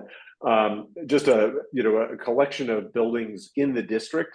What we think is really significant is, given the history of the buildings and the uses in this district, this market district with heavy commercial uses, it is very typical historically to see wall signs, not just like on the upper left corner of large wall signs on side elevations, but painted signage on front facades. So even on that photo on the upper left, 22 Little West 12th Street, in the building, I think that's 5 or 7 9th Avenue, where the hardware store is and Mo Levy was, their signage painted right onto the front face of that building. The Kelly building at 400 West 14th Street, signage on the spandrels. 63 Gansevoort Street, that beautiful building where Bernice Abbott's photograph is taken. That building historically had painted signage across all the spandrels, similar to these smaller buildings on 9th Avenue. So we, and of course the building, our building from those 19th century photographs showing all the painted signage. In this district, given its commercial character, its historical commercial character, we think painted signage on the upper floors of the building is appropriate, and in fact actually was there historically. Next slide. Yeah, so picking up where Kaz was mentioning, historically we have, as we've looked at before, the painted signage at the spandrels, and in the proposed scope here on the right, we're looking to kind of reintroduce that at the spandrels for the upper facades, and then maintaining and adding some additional painted signage at the ground floor. And again, here showing how that is applied at the south and the north. So zooming in at the building entries, we're looking to have the kind of combination of the signage banding, where we have the canopy above the new entries, as well as the painted signage on the adjacent piers at the building entries, which you can see in these enlarged axonometric views where the canopies are for the building address signage. And then at the corners of the building for the ground floor tenants, we're looking at painted signage as well. So looking at that in plan, the building entries will have painted signage here and here. And then the ground floor, whether it be 1 or at maximum 2 tenants, will be on the corners of the building. And that signage will be allocated based on the tenants. So in the case of 2 tenants, there'll be a north and a south, and the signage will be applied respectively. Here's a digital mock-up of what both building signage will look like at the ground floor for those entries, and what ground floor tenant signage will look like. Getting to the cornice, as Kaz mentioned, this part's pretty straightforward, but we're looking to recreate the cornice in new fiberglass, matching the historic profile in a new black color. Those are just kind of highlighting both the historic context and then the scope of work here on the right. And some typical details just kind of showing how we're planning to match that historic profile and detailing. Here are some photos of the existing condition, kind of highlighting the current state of the cornice and the missing portion along the 9th Avenue, which is the west elevation. Windows and masonry. Also, as Kaz mentioned earlier, we're looking to replace all of the windows with the historic 1/1, as well as all of the lintels and sills with the historic stone. Their current condition is pretty rough, and you can see from these photos that they're really in a state of disrepair. Moving on to the roof, the proposed here or the existing versus the proposed here on the right. We are looking to enlarge the existing elevator and stair bulkhead for safety reasons and code compliance. Currently, the elevator is not code compliant or structure compliant, so we're expanding it for those reasons. Same with the stair. Currently, the bulkhead is not code compliant for access. The new MEP equipment will be reusing the same locations and just upgrading the equipment on this existing steel dunnage for support. And then introduction of 2 new skylights for the 5th floor below at the north corner of the building. And here we just have some kind of precedent for where the location of the bulkhead is in relation to the context of our district. We've seen it's pretty typical for the bulkheads to be kind of pushed right to the parapet of these buildings, which is where our bulkhead is existing. We're not looking to relocate this, we're just looking to expand upon it in order to make it safer and code compliant. Here we have side by side, both in plan and elevation of the existing condition versus the proposed, and the finish and texture for the paneling that it will receive. And this is again the elevator bulkhead. Here's a digital mock-up, a 2-scale version showing what that new cornice application will look like, as well as the new MEP equipment and bulkhead on the roof. So here we're looking at it from the 9th Avenue and 14th Street corner, looking south. This is from 9th Avenue, just south of 13th Street, now looking north at the southwest corner. Here we are on Hudson and 14th Street. And then the east elevation along Hudson Street. And along with that, we have a physical mock-up photo showing, just kind of to confirming that the digital mock-up we were just looking at is to scale. So here again, showing a physical mock-up of the MEP equipment and the enlarged bulkhead on the roof. Could you enlarge this, please, and zoom in? Yeah. Ooh.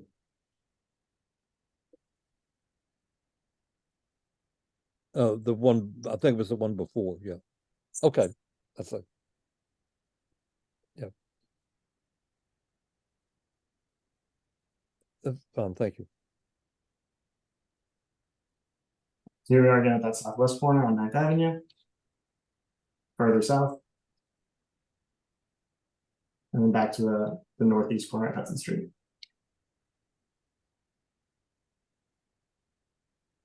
And then just to round out the presentation, we have some kind of holistic rendering showing the fully proposed design. So here, everything included from the ground floor up to the new bulkheads at the roof. So here again, 9th Avenue and 14th Street, 9th Avenue and 13th Street. And finally, the Hudson Street and 14th Street. And that's the end of it. Thank you. Is this everything? You're Yes. finished? Okay. That's the first half. I have just a few things to clean up before we have questions. The signage you showed was just for the entrance, is that right? I didn't see signage for the various storefronts or a typical one. Correct. The signage is only at the entrances, not at the storefronts. And the signage shown here is just in concept. This is not proposed content. I was thinking about the ground floor. Are you, is it if you can enlarge it to see to the right of the entryway, I think will answer my question. But to your point, Chanel, the signage is very limited. We have signage over the entries to the retail spaces, and then there's the painted signage on the piers.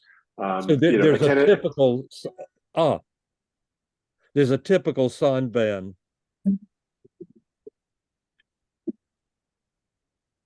for this.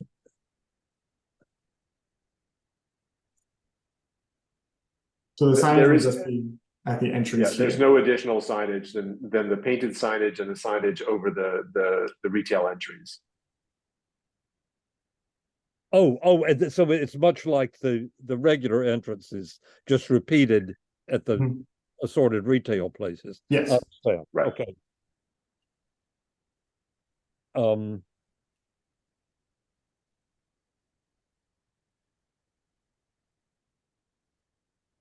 Let's have other questions, and I'll just be sure that I'll have everything in my notes correct in the meantime. Susan?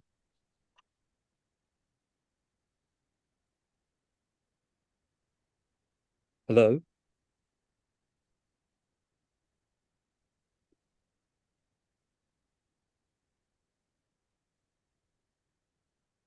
Have I lost connection? We can hear you. Oh, I can still hear you. Susan, carry on, please, with the questions. Have we lost the room? Yes, you're remote, right? Yeah, I'm remote. I'm not in the room. I think Yeah, that I'm not sure.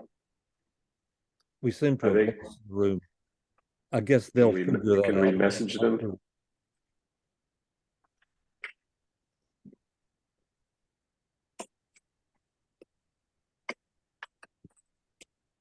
I don't know anything except for them because they're controlling it. I'll just check my notes in the.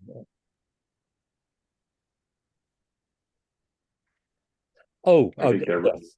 I do have another. The spandrel. How do you spell spandrel? Spandrel. Only one L. Okay. The you said at the beginning that the whatever was on the sign was for the associated business in the building. Is Right. that to be the case still? Yeah, this is not advertising a sign. It's going to be associated with the tenant. Okay. And it's intended style-wise to reproduce what we said.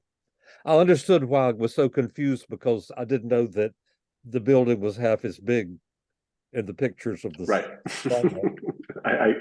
I thought that's where that question was coming from. It's a surprising history. Hell, who knew that?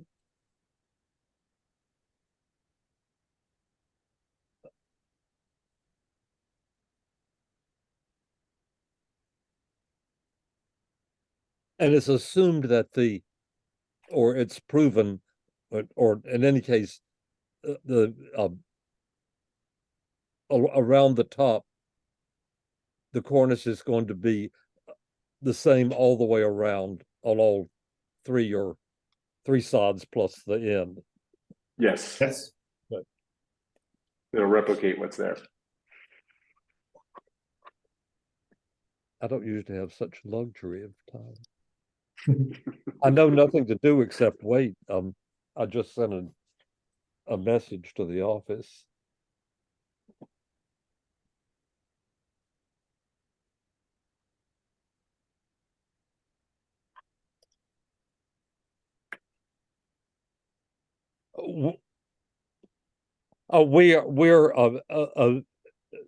The applicant and I are on, and somehow we've lost from that end. It's lost. Oh, I don't know what to do. Mark is not there now, right?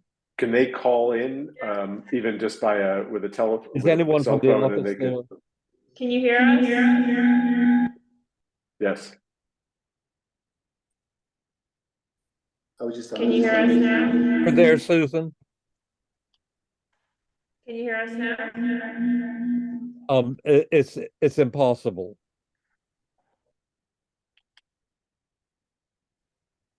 Do you have more than one device on? Because we heard you, but with a significant echo.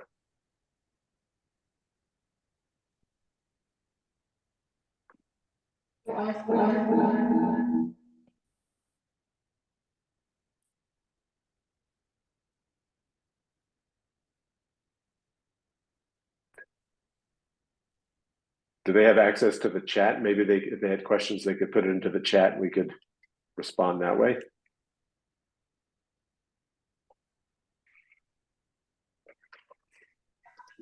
But there's an echo.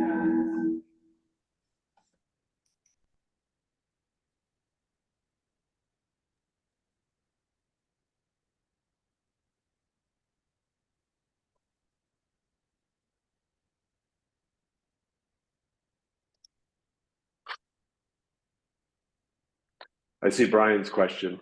That's for Brian about the dental, the sort of corbelling across the base of the cornice. Yes, that's an existing condition. And the relationship between the base of the cornice and the corbelling will be maintained. So yeah, if you can scroll perhaps up to one of those detailed photographs, Matt.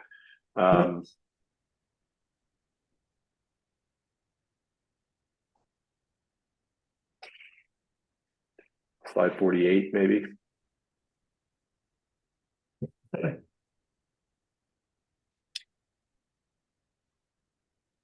Yes, this will all be maintained.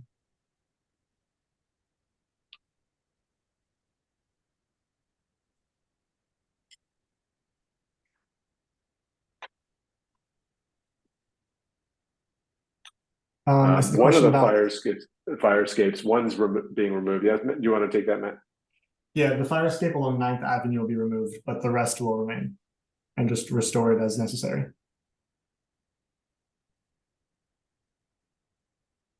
I'm gonna picture of that one too. So this fire escape will be the one that is removed.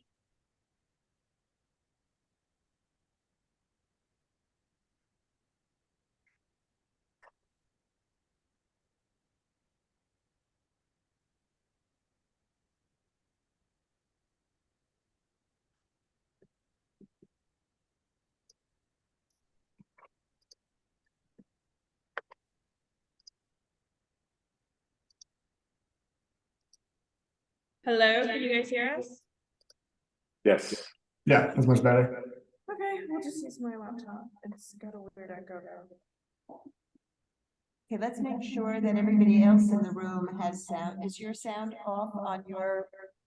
Is the sound off there? I can't understand what Susan's saying. We don't know how to get rid of this echo because we only have Valerie's laptop on now. Wait. Susan, do you hear us clearly?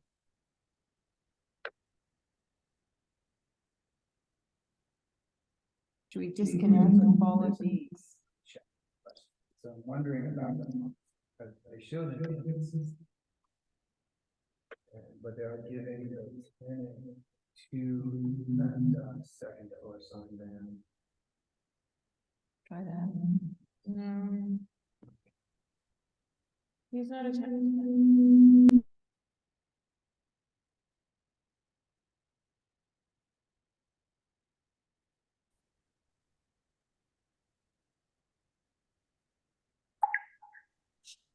Can you hear us now? No, it's worse.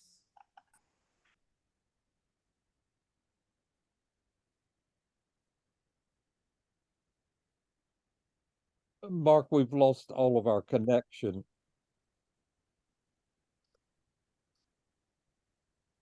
I can try, but it's still.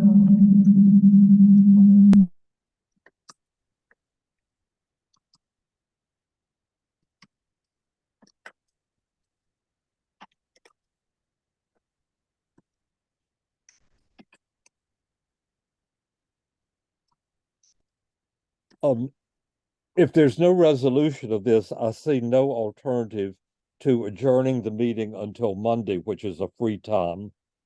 And at that time, we can pick up with questions if there are on this application and hearing the other application.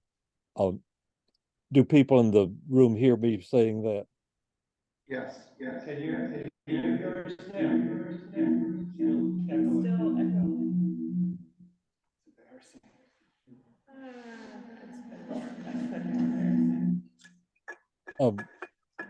Clearly, it's not resolving itself, and we don't seem to have an expert at hand. We just got pictures back up. Can people talk in the room? I was just wondering if they can go out and come back again. Yeah, I think they're on two devices. We've We, checked. I'm not on the device. We didn't change anything from the beginning of the meeting. So we don't know what could have changed. can the board office log out and log back in? I think it'll cancel the meeting. For the host. Yeah. But we could elevate. If we leave this space, Mark, is it possible for us to get into the community board office and we can all enter the meeting as Zoom attendees?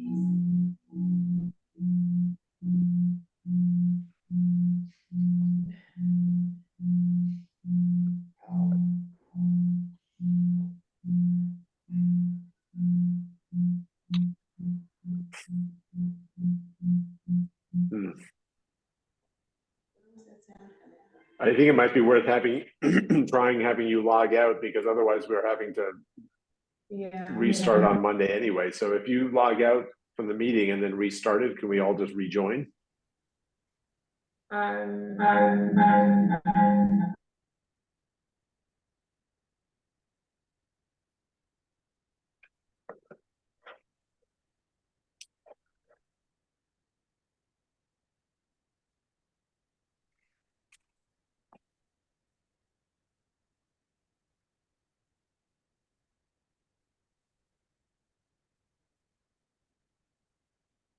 Mark, we've lost connection between the room and the Zoom. All of us on Zoom hear each other fine.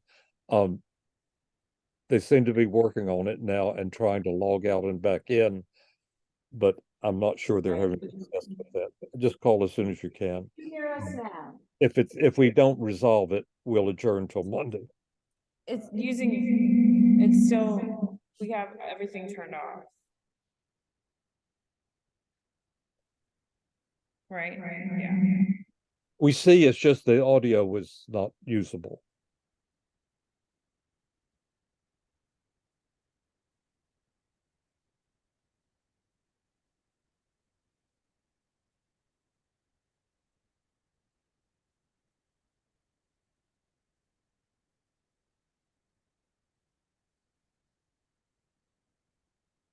Valerie's doing a lot of things and she's probably the most knowledgeable, so.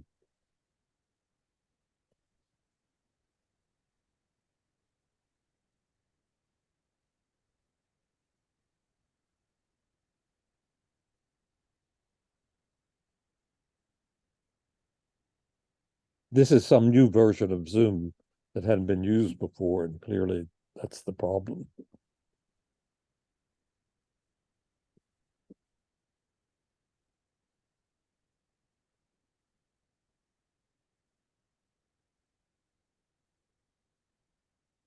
Hello? Same problem. An echo such that it's just not. What about now? What about? Yeah. Okay. Can you hear us now? Yes. Okay, keep talking, Susan. Can you hear us? Can you hear us? Yeah, you're clear Yeah, now. that's better. Okay, we are ready for, Oh, camera, okay. The owl camera is we're now ready for disconnected. questions. Susan, from whomever has questions. Backing up to where we were, Brian had a couple of questions for the applicant. Okay, could you do them again, Brian, for the record? Okay, so one of them was the fire escape question, and that was answered with 9th Street. Fire escapes are being removed, the others are being restored or refurbished. That correct? And then, actually, Brendan, wanted to just clarify on the sign bands, the horizontal sign bands, are all of the signage in uniform fonts, or how much variation will that present in the final concept? Are you referring to the painted signage at the upper levels? Yes, that's right.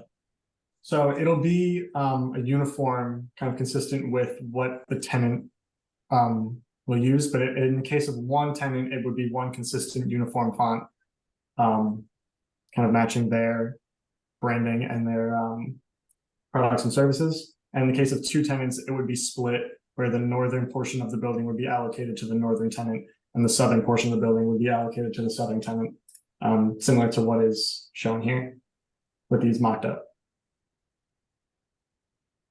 Go ahead, Brendan. Brendan, please. Okay, thanks, Matt. Okay, so just to clarify, so I'm seeing Cartier. Now, would Cartier then, and they're on the signboard spandrel, between 2 and 3. Now, between 3 and 4, are you expecting that would also be in Cartier's fonts and with their accessory logos? Or do you anticipate? I guess that's the question, yeah. Yeah, I would anticipate that those would also be in their font. It might not say, we're not anticipating it saying Cartier over and over again. It might be kind of more aligned with what the historic context was, where it showcases more of the products and services. But yeah, in the case of a split, it would be kind of one side being one font and the other side being the others.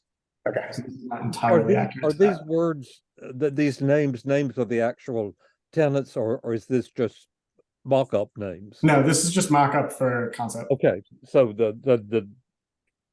So Cartier is not actually going to be on this building as of right now. Yes. Okay. Another sign question. The sign on the roof was approved. It's grandfathered. It's been there for before designation. Okay. We'll have a couple of other sign questions.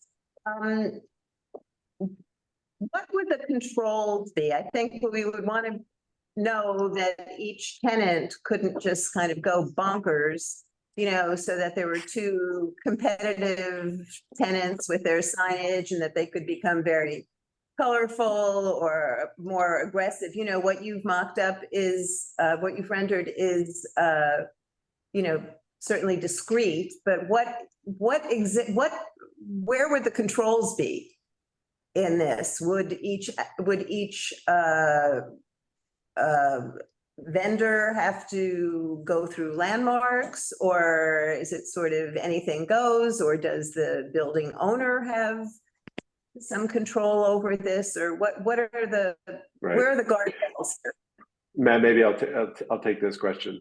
What we're envisioning for this is that the background strip is kind of the constant, and that the paint on that strip, so there's a zone in which the painted signage could go, but I don't think there's an expectation right now that we're prescribing exactly what font, color, imagery could be used on the, I mean, it's text that could be, or logo, but that could be used on the sign band. So it's really sort of locating getting an approval for the location of the signage and the type, but not anything more specific at this point. Yeah, And would they not go to the staff for approval? Right. Sorry, that was your other question, Susan.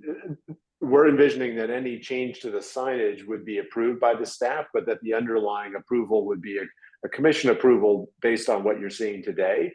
But the signage on the sign bands would be something that the staff could approve, kind of like a master plan. So we're not basically approving a master plan, we're approving the fact of the sign bands and the background provided by the owner, and that the content of the signs would be individually reviewed by the staff. Is that correct? That's the expectation. Yes. Everybody's understanding. Thanks. Also, to the Stanfield signage, it looks like in the renderings, there's sort of different colors being proposed. I mean, I understand it's the nature of these renderings, but there's a sample color that looks to be sort of a whiter white. One of the renderings has a sort of toastier color. This is somewhere in between those two colors. What is the actual color that, I mean, I know it's hard to say, but out of the variety of kind of off-whites that we're seeing in this proposal, what would you consider to be the truest? There were colors. I think the way this is rendered is, I think the way we've rendered this is that at the base of the building, the sign is, you know, signage on a white background, but up on the body of the building, it's that sort of off-white color. Is that right, Matt? That's Yeah, consistent correct. throughout. Yeah, the banding above would be the off-white, and then at the ground level, it's rendered as currently just black and stark white. or Could true we white. see that historic slide? Yeah.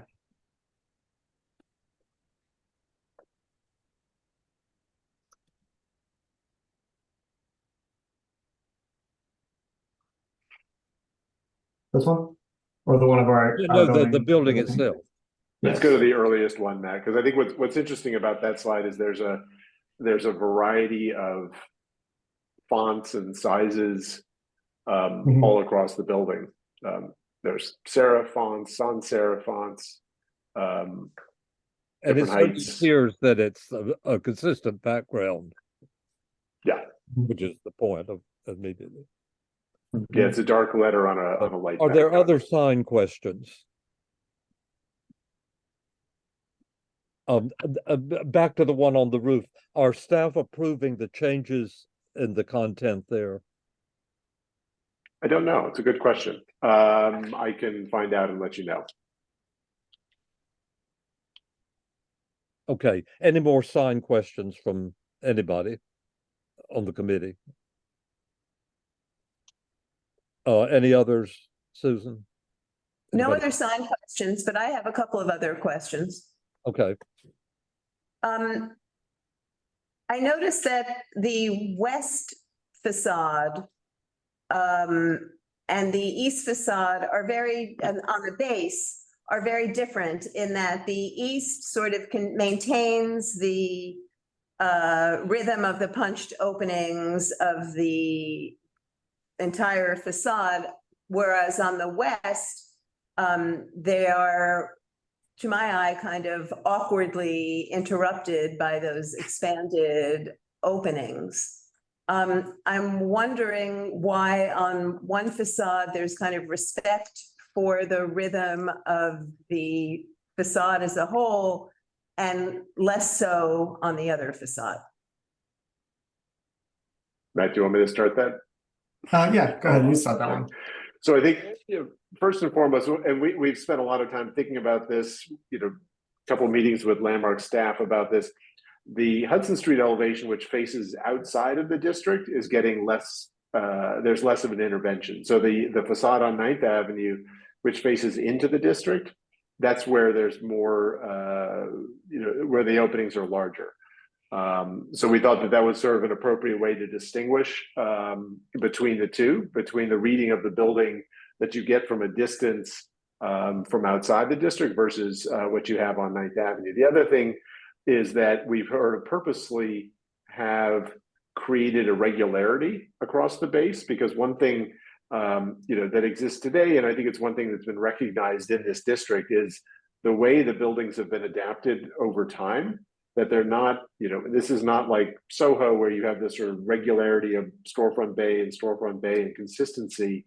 The commercial quality at the sidewalk level in this district has that sort of grittier or regular texture.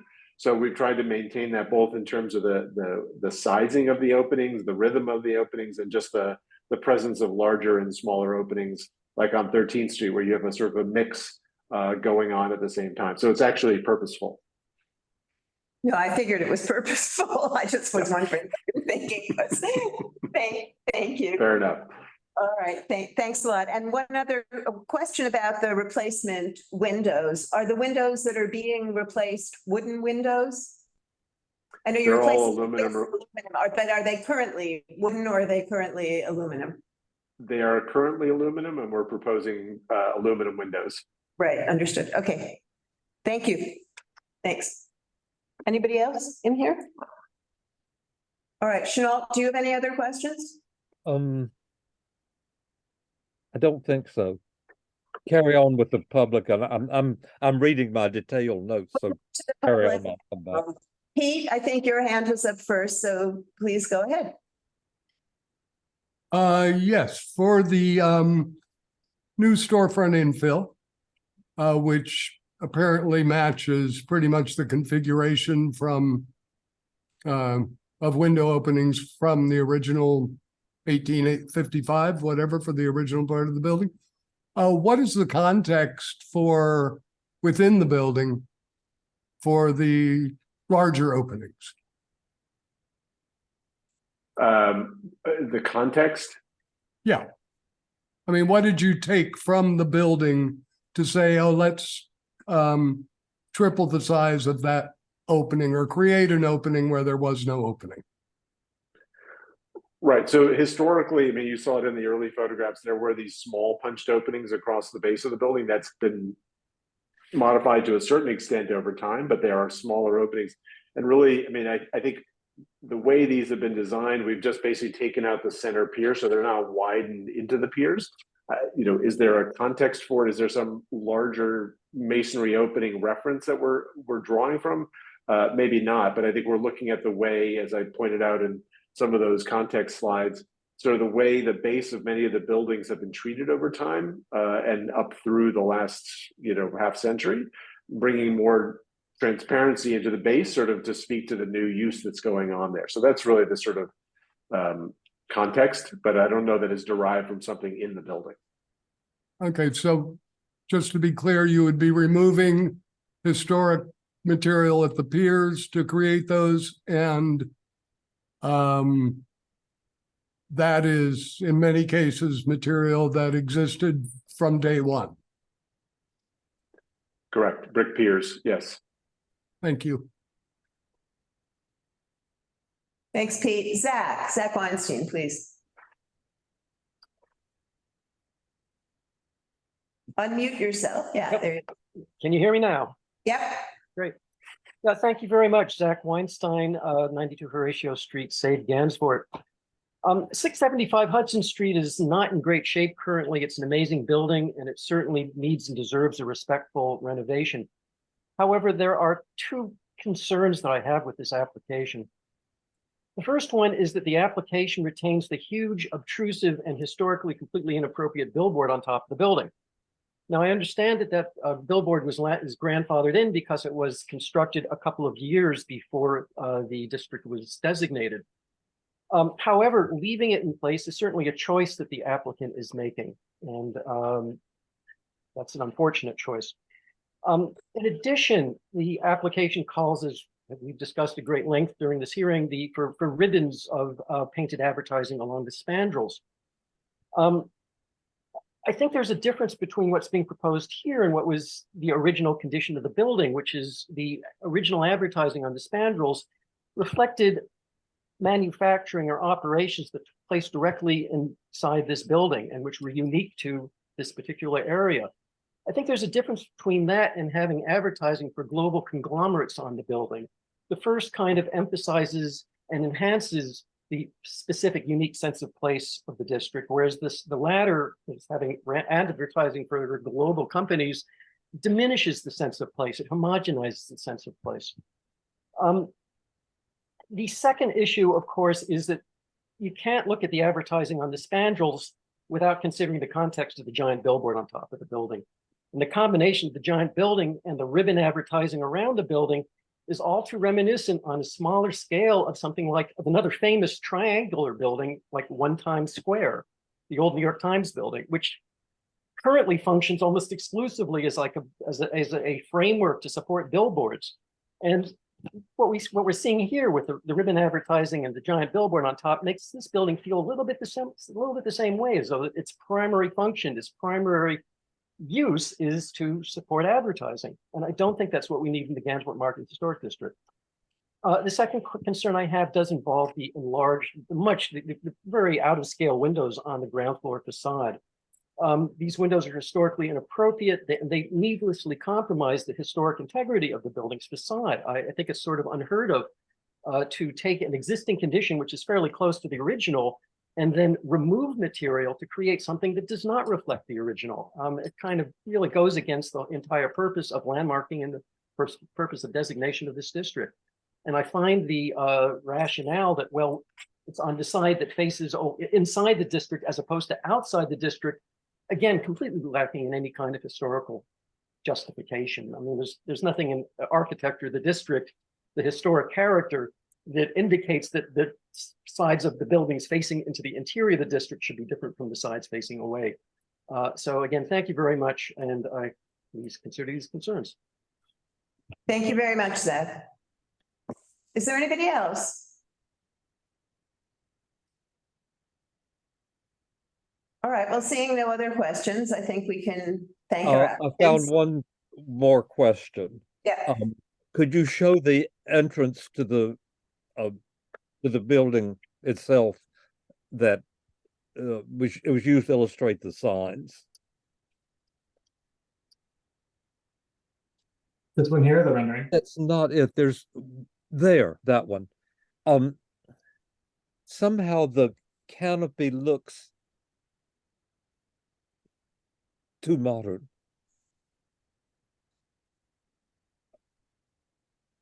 I This think here? it's relating more to the non-historically configured infill, but seeing it particularly as the demarcation between the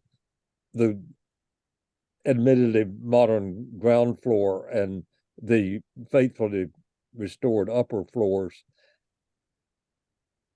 it just seems alien.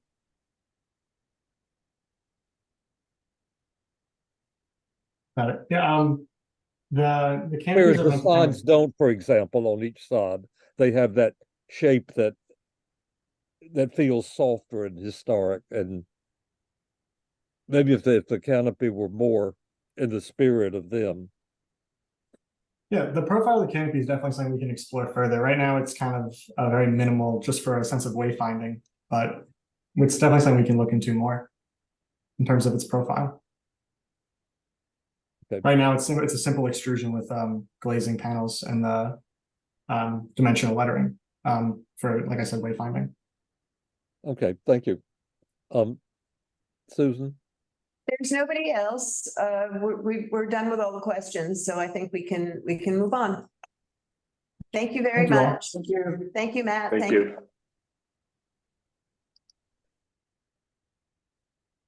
The last application, 302 West 13th Street, to convert three-family residence to a single-family residence, replace and modify windows in the facade, expand the bulkhead, and other facade modifications. Again, this is one that seemed to have an, for our purpose, an inordinate amount of material that is not really related to what we're deciding. So if you could sort of edit as you go through, we'd appreciate it. Sure. My name is Fariba Makui. I'm a principal at Fisher Makui Architects. Our project is, I'm going to share the screen if you don't mind. So our project is on 302 West 13th Street, near the corner of 13th Street and 8th Avenue. The building was built in 1892, and it was renovated in 1950s. And then in 1980s, it was modified again. It changed from residential to, I believe, commercial, and then back to residential again. What we are proposing is single-family home. Barry, who's the owner of the project, is here, and he will speak to that as well. But he intends to actually use this as his own private home. It's one single family home. And with our modifications is geared towards bringing some of the vocabulary that was used before, and then it was lost, and then we are bringing it back again. As you can see, it's located at the 8th Avenue and 13th Street. There's a gas station right next to it. And I believe the gas station very shortly is going to be, built and developed shortly. I will go through the plans. The cellar, the basement of the building has a vault in the under the sidewalk. Right now, it's part of there's an opening, and it's part of the basement of the building. So they're intending to use it as a storage gym, but nothing essential will be there. And then the cellar will be used as their living space. We have a sunken seating area, which we Ma'am, have. we're really interested in the exteriors, and detail Sure. of the inside is not of concern. No problem. Okay, so it is actually The ground floor is, because it very much. There we go. All right. Okay, so this is the proposed and existing. So If I can show you actually what was existing before, this is the picture from 1940s. And then in the 1950s, it was renovated in this manner. And then the windows that are existing right now, as you can see, the windows were closed up. And what we are suggesting is to open up the, and restore it to what it used to be, keeping the sill height as it used to be, and just making the windows bigger. And the window type, we are going back to similar to what it used to be back in the 1940s. As you can see, we have simpler window type. And the next is that, we are adding a space on the rooftop. We have stayed away from the parapet and the streets. We set back to minimize the visibility. And I can show you that in the back of the building, this is the staircase that's coming up right now. And we are proposing to extend it and make it more of a usable interior space as well. And also I wanted to show you that we have created a mock-up. As you can see, this is the height of the addition that we are proposing. We took pictures from around surroundings. And this is from across the street. This is the mock-up that we created to show the extent of the addition on the top. This is the gas station that I was talking about, and the back of the building, we are not really changing much. This is the lot line, facade, and the windows as they are, they're going to remain. Just the window itself is going to be changed, but we are not changing the opening of the windows. And the lower level, again, it was modified in the 1950s in more of a, just for the use, they just modified it as it used to be, more like a commercial space, but now that it's residential, we are bringing back the storefront type windows, but obviously because it's residential, the sill is a little bit higher than what it used to be in the past. There's a parking area that it exists as of right now. We are just making it a little bit bigger, aligning with the windows above. And that's basically it. And I'm going to ask Barry to speak a little bit about, what he's going to use the building for. And they have been resident in the same neighborhood for a long time. Barry, do you want to? I'm sorry, could we go back to the last slide that was a rendering that showed the enlargement of the garage and so on? Oh, sure. That was The a question. drawing. Yes. That's the one, yes, thank you. Did I see in the picture earlier that there's a ghost sign extent? There is, I'm sorry, what was the Between question? the two levels of windows? From the original here? No, there was one that showed clearly a ghost sign between the second and third floors. The sign.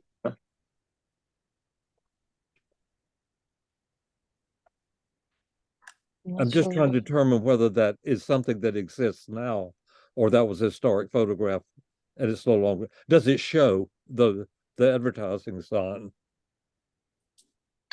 There was an advertising sign, but this is going to be a private residence, so there's not. I'm asking what the condition is now. Oh, there's no sign. There's no sign. So that's been painted over or obliterated. Yes. Well, there. What is the irregular?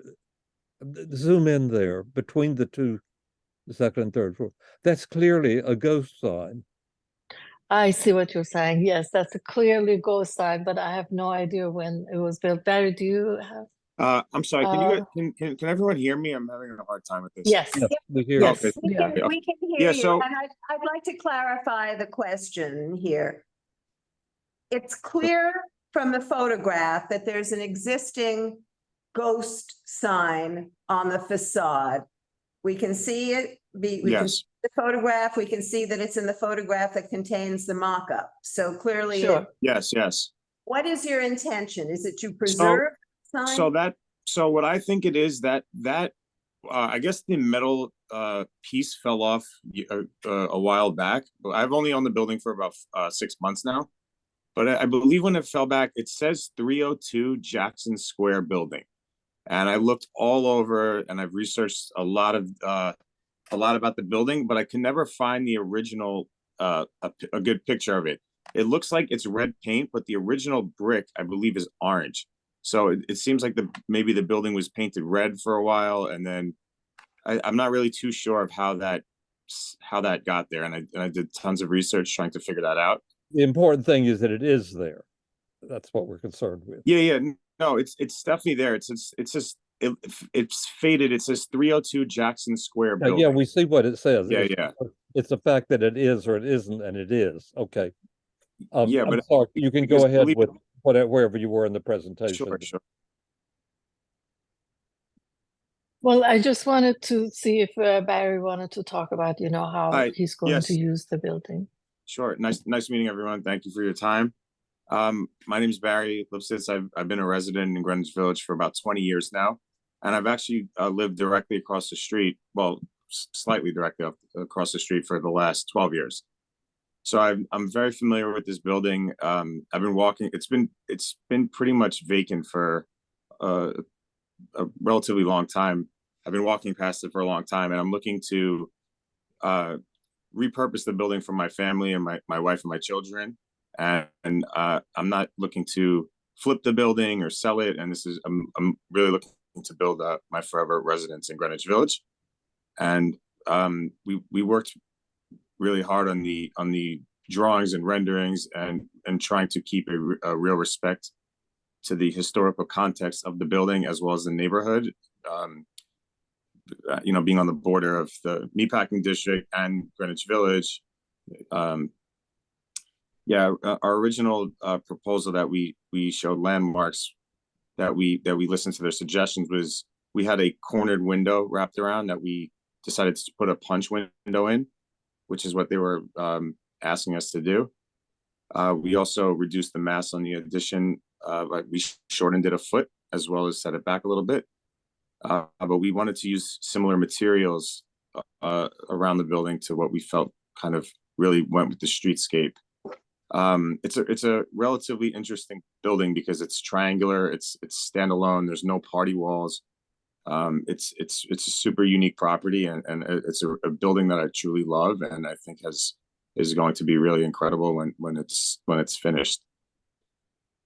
So I'm just Okay. I also just wanted to point out one thing that, the corners, we are introducing the corners in keeping with the traditional landmark buildings that has a cornice. Right now, the cornice is gone, but it used to be there, and we are trying to get it back to looking what it used to look like, which had the cornice in the top here, and then it was gone. And we are introducing it back into the building. And the height of the building is not going to be higher than the neighboring buildings. So it's just a small one-story addition, mostly glass and metal. And the parapet is just because of code, we have to have parapet, which we're making it railing parapet, so it's going to be less visible. Okay, thank you. In this rendering, the fencing at the top looks inordinately high. Is that, I assume that it's going to be whatever the minimum required is. Correct. Okay. It's 3 foot. And this is a good for the other Does the curb cut exist? Yes, it does. Okay, good. Yes. And you're representing that the windows to the left of the garage are commercial windows except foreshortened for privacy, I assume. Correct. But are there questions from the committee? Yeah, I have a few questions. One is, I know, you know, as you presented the mock-up, that was a bit blurry and we didn't really get a proper look at it. When I looked at it on my iPad to see it, the mock-up appears to be quite visible. Can you show us the? I'm looking for the mock-up actually right now. And Sure. while you're doing that, Okay, so oh, okay, So there we go. Well, that These are seems meant to be so- covered in orange netting, and there's a reason for that, so that we get more of a sense of the bulk. I think we Right. can try to make it out from this. So I believe the mock-up is about 1.5 feet taller than the current bulkhead. So we were just proposing on the 8th Avenue side, using harvested brick and rectangling it off from the 8th Avenue side, because we feel that what rumors always around, but the gas station will be built to 6 or 7 stories relatively soon, which is going to totally block all visibility all around the board for all these buildings. So, you know, that was kind of our view on this part of it. And then on the 13th Street side, when you're there's another visibility besides from 13th Street on this. Not that you're one looking yet. for the mock-up? Yeah, not that one. It's there should be a few more from maybe that one. No, not that one. No. From 13th in front of the building. Maybe one more up. One more up. Yeah, Right, so this is the mock-up for the Okay, zoom in so we can the see. addition. yeah. Yeah, That's pretty visible. Okay, thank you. I have also a question about the cornice, which that you're proposing, which appears, yeah, to just be on that one facade. Is there some reason it's only on that one facade? With the Yes. historic photos, there was never a cornice going around the whole building. No, I understand, but since Yeah. you're doing something different, I was just wondering why you could just do. Can I just answer Yeah. that? Actually, that's the only side that is on the street. The rest of them are actually lot line, so we cannot encroach into the neighboring lots. Okay, thank you. that Thank helps you. illustrate that as well. That's the entrance into from the north into the filling station now, right? Correct. This is the lot line.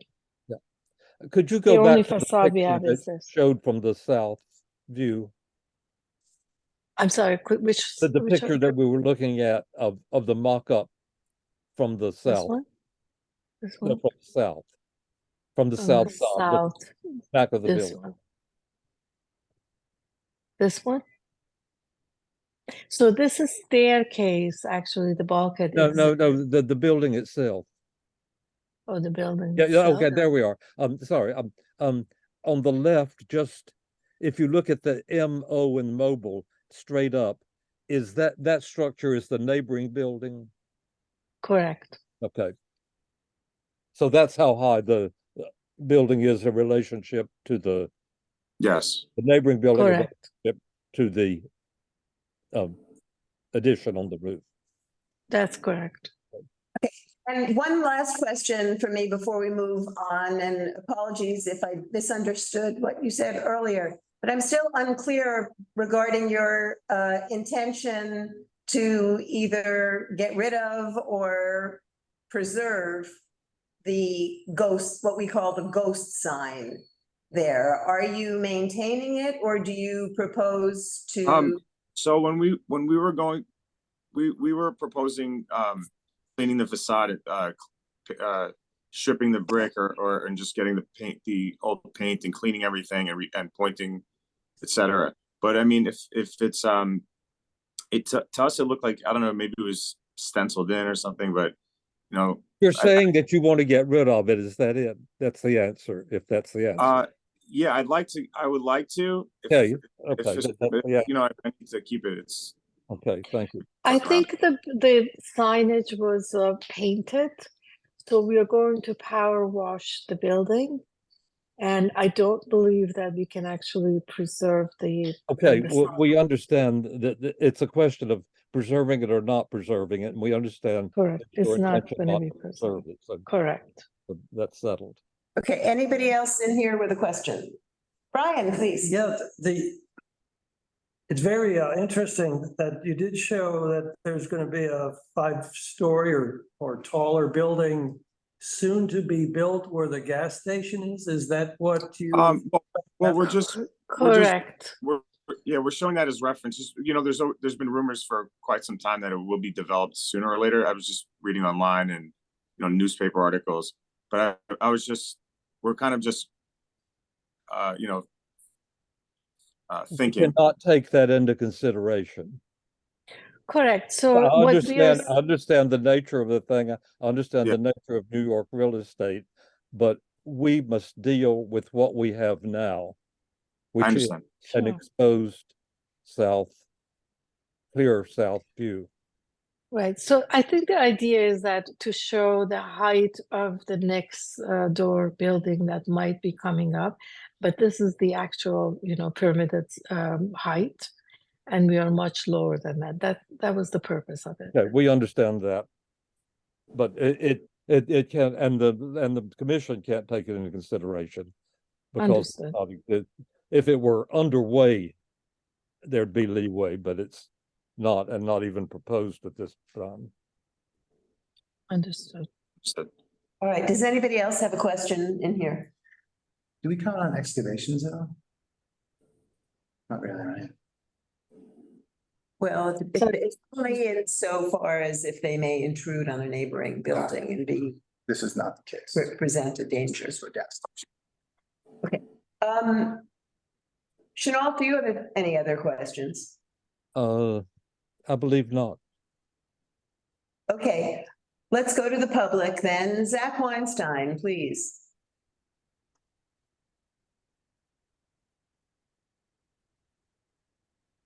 You're muted, Zach. Sorry about that. Yeah, I had a couple of thoughts and one question. First, one concern is that the ground floor facing 13th Street, it seems strange to me. It's out of context with the rest of the building, but it's not sufficiently out of context to sort of make a statement. And it kind of feels like it's falling in between two stools. Either it should sort of consistently reflect the historic quality of the historic character of the building, or if it's going to sort of be or it should be some more significantly different. Maybe it's the off-color brick beneath the windows. It just So this is existing. The off-color brick is existing. We are not intending to change that. The purpose is to clean the facade of the building. But we are not changing the brick. I'm sorry, Barry. I keep no problem. interrupting you. Go ahead. So the off-color brick, I believe when they redid the building in the 1950s, they used like a filler brick. I call it filler brick, but it's definitely different. Like in the punched windows all the way on the right side, they have the old 2 windows all the way on the right, filled up with the same brick. So it's definitely not historical, at least from the 1940 sense. But to me, it looks like we have orange terracotta brick on this, if I'm not mistaken. But I also, you know, in that one section, you know, I don't have a problem either if it helps, you know, tie the building together more using the same brick as the top, whatever works. Sorry, just to finish the comment. I mean, yeah, it's not original material. It's you know, infill that was put in, as you say, in the 50s. And it just seems like a bit of a lost opportunity not to do something a bit more. You know, I understand totally. I mean, second point, the fencing on top of the roof addition, I'm wondering, it seems very unnecessarily visible and obtrusive, whether it would be possible to use a different material for that fencing, whether it be possible to do it with glass, something that would visually minimize the height of what's being added on top of the building. Sure. So the actual, yeah, the last sorry, let rendering. me just finish the last thought. I'm sorry, my Yeah, apologies. sure. And then the final question, in regards to ghost signage, that the existing ghost signage was revealed when the 1950s metal facing was removed from one portion of the spandrel between the floors. Do we know whether there is additional ghost advertising, ghost signage behind the remaining metal facing? And if so, would there be interest in preserving that? Thank you. I just wanted to point out the signage, the ghost signage was not part of the original 1940s building. Excuse me. So that must have been painted in some other later time. And also, I just wanted to say something about the railing as well. We actually proposed glass before, and then Landmark suggested that we do, metal railing, because I believe they were concerned about the reflection of the glass. So they suggested that metal is going to be less visible. Yeah, well, at least my preference would be glass over metal, but we were kind of under the assumption that the iron, black iron railing was more of a historical feel to it. And in terms of the signage underneath the top and lower metal banding, we really have no idea, because that, I guess that piece either fell off way back in the day, or we really don't even know what's behind it. But it's really, in that whole facade is in really bad shape. What's holding it? If you zoom in on the current conditions, you could really see it with the. I think we understand about this. Zach was asking if it exists. Yeah, I'm really not too sure. Know that, so that's the kind of, yeah. Okay. Sorry. Zach, do you have more? Sorry. No, thank you. Other than saying, I certainly agree that, again, if there's anything to be done with that railing, having fewer supports for it, or sure, giving it a slightly more historic feel to the period of the building that it's being restored to, just anything that could be done to minimize it. Thank you. Okay, we'll definitely look at that. Okay, last chance for comments. I want to make a conclusion. All right, if everyone's finished. It seems to me this is kind of historic pick and choose to put the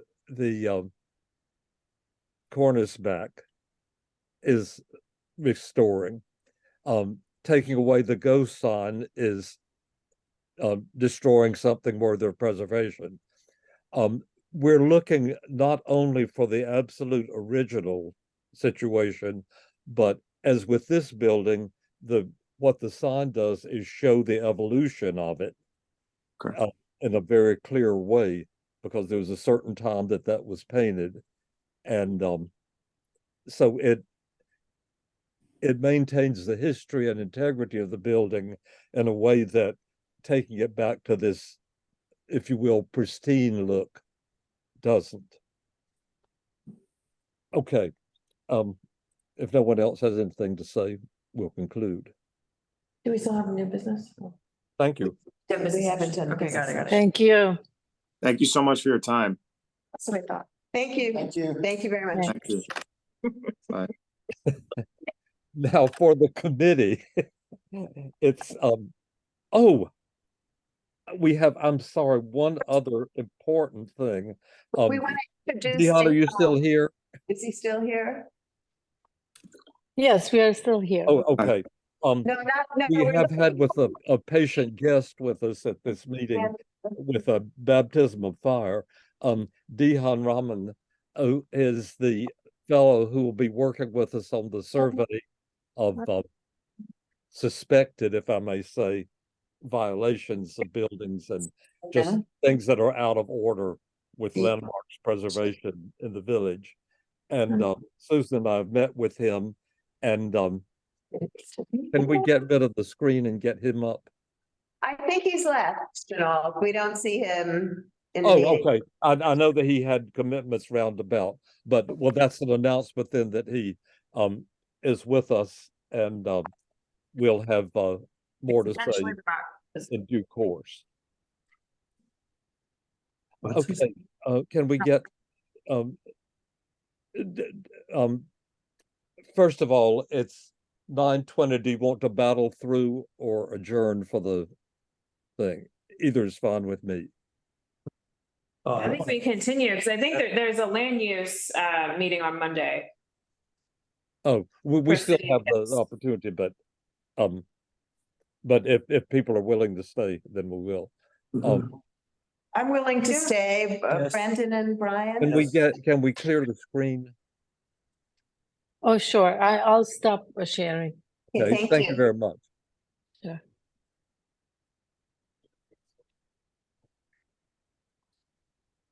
Okay, let's go in order if there's no objection. The flag and the flagpole.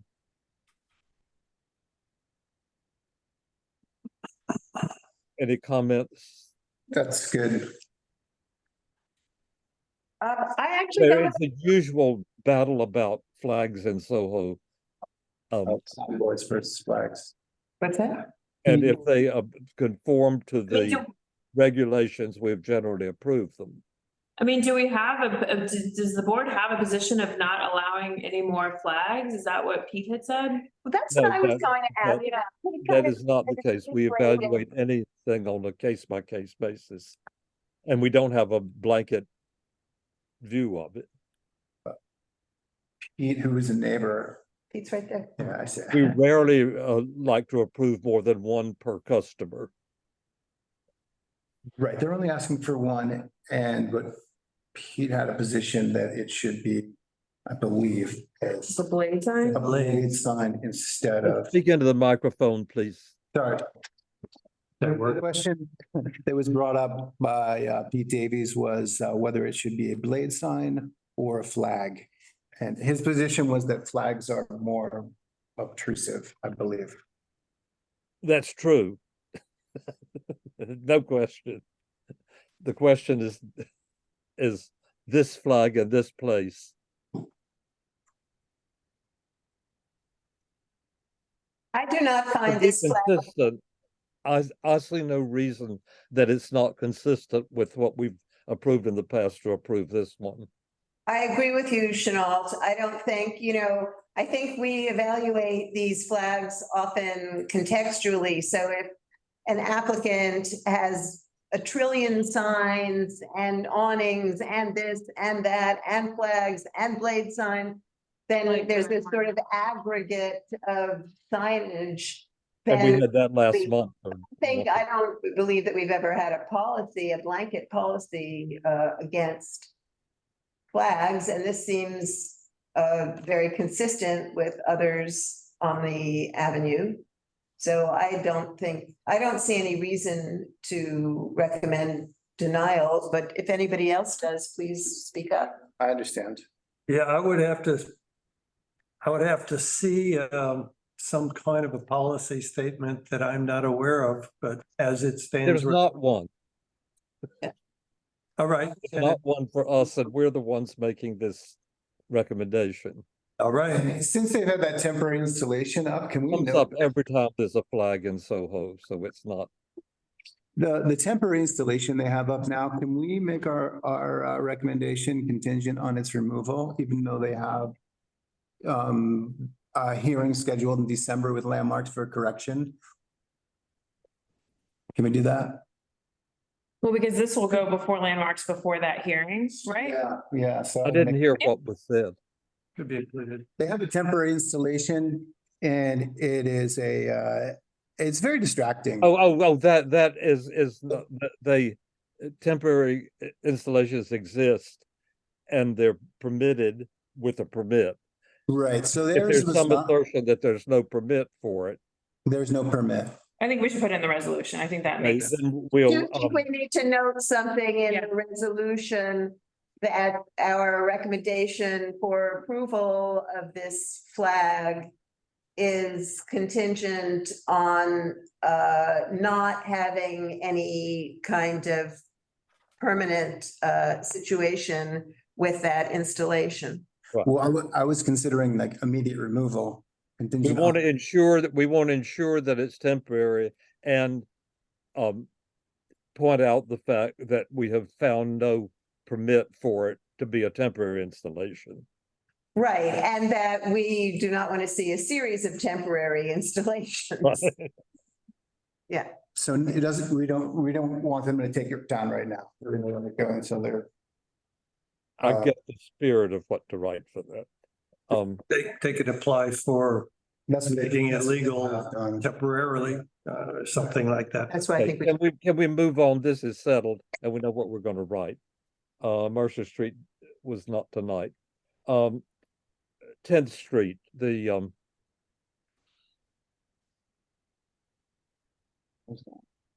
It's all blurring together.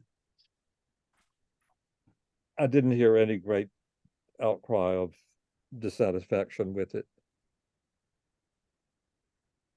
Shall No, we- I think the only point that was raised was one that was raised by Brian having to do with the westernmost residential door. So I You don't don't, want to disapprove on that account or have it mentioned? Correct, I would not disapprove this application based on that one detail that seemed out of place, so otherwise I'm fine. okay. I think we're all fine with it. Jones Street.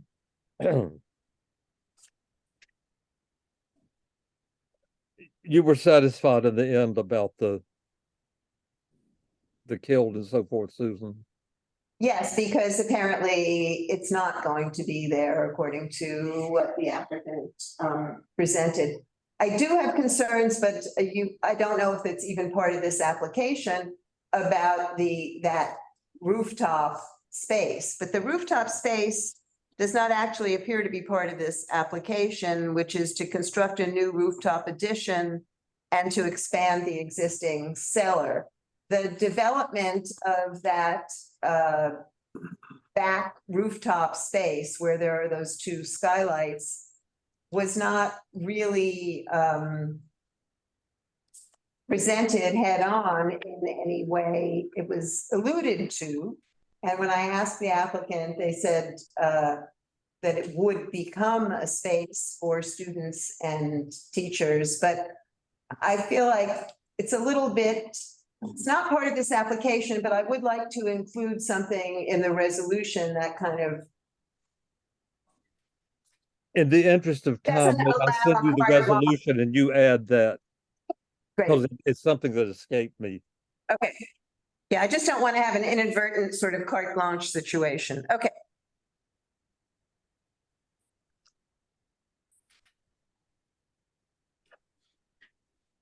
So Perry Street is next. Perry Street, I'll go in order. The facade, actually mostly is by staff. We're approving planter boxes, assuming they're attached into the mortar joints on the 2 floors. And that's it for the front. It came to us because they have to be attached to the building. Right. Any objection to that? No objection to that, and I would like to add that they're doing one other thing to the front facade, and that is they're improving the lintel over the door, the main door. You know, it's an improvement, it's a plus, but it's not on the list. That's because it's approved by the staff. They pretty much do any entryway and all of that is not at variance with the building and with historic precedent. Oh, I thought it was a very nice It certainly is proposal, going to be a very detailed, cleaned up and nice. very respectful of the history of the building, honoring both its 19th century origins and its early 20th century adaptations, and I appreciated I appreciated that. Are you saying we should say something about it? I was saying that I think it's a commendable application. We're talking about the front or the whole thing now. The whole thing. Okay. The whole thing. So no one has any variance with the rear. Okay, I'll say something nice then about this being sensitive and up to date.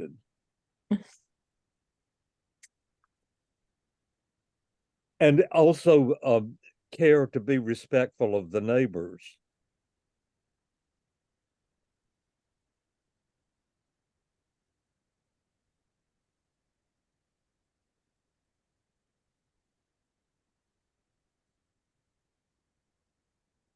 You all are going faster than Cass.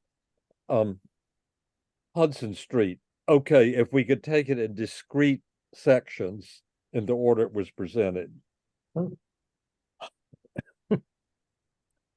Who knew it wasn't all built at once?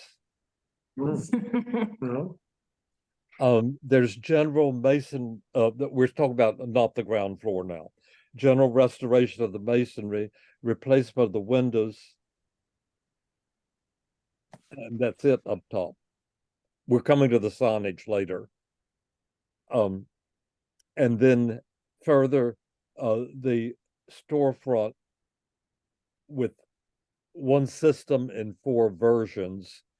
And the only thing that came up seemingly was the modification of the, first of all, I thought the 2 facade thing was bogus, was my view, of one facing out and one facing in. Agreed. And then the question of really modifying window openings to a non-historic condition on the 9th Avenue side. Yeah, I also would add to that, Chanel, that, this is a really major gateway type of building. And I think the removal of historic fabric is something that we can't take lightly. Well, I said the building is prominent triangular building placed at the gateway to the Gansevoort district on 9th Avenue and Hudson Street to set it up. So it both removes fabric and modifies an original condition or historic condition, at least. Is that agreed? That's agreed. Yes. You're talking about the windows. We're talking about the storefront, Right. the fenestration. Okay, The yeah, ground floor. got it. Great, thank you. I agree. Cornice? I can spot fiberglass if it were on top of the World Trade Center. And I hate it, but they approve it. Witness diagonally across from the 3 Lives bookstore. They didn't even paint it properly.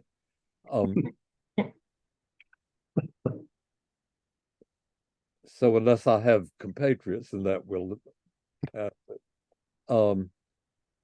The entrance is. Did anybody buy into my contemporary canopy? Yes, we agree. It is okay to say more in the style of the signs. In that it is a transition between the ground floor and the original upper floor look. Are you saying, in other words, make these new canopies like the old fashioned meatpacking canopies? I'm not saying how to make them, but he pointed out that they were something like clean line, which was exactly the point of why they're not ideal. They need to be softened and with some historical feeling about them. I don't think we had much information on them to comment.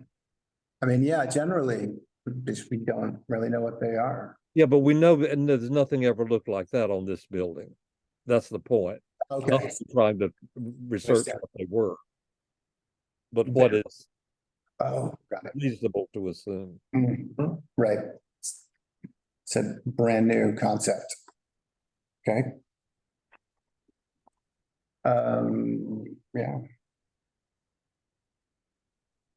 And the signs, both at the entrance and the typical ones for the stores, okay, the, rounded edge. Signage, you're still talking about the ground floor, yes, Chanel?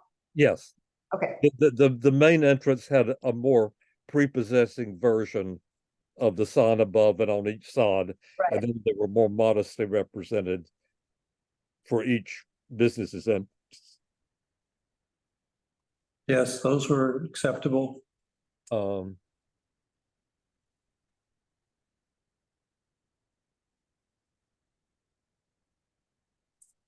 Contemporary.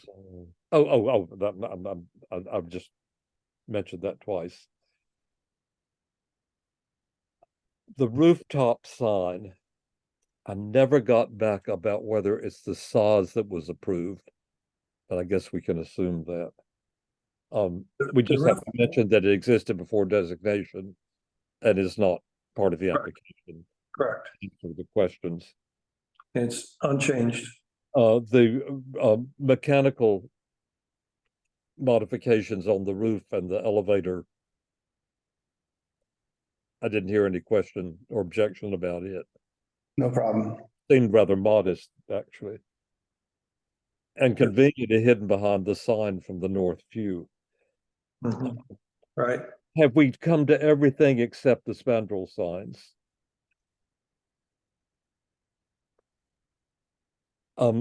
I think there was terrible confusion because of the, rather than using Greeking or generic words, they use the names of luxury people, maybe they aspire to them.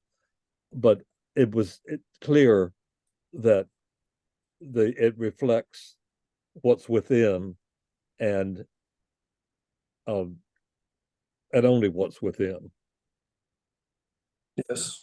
And the question of variants and fonts and so on is settled by the staff automatically.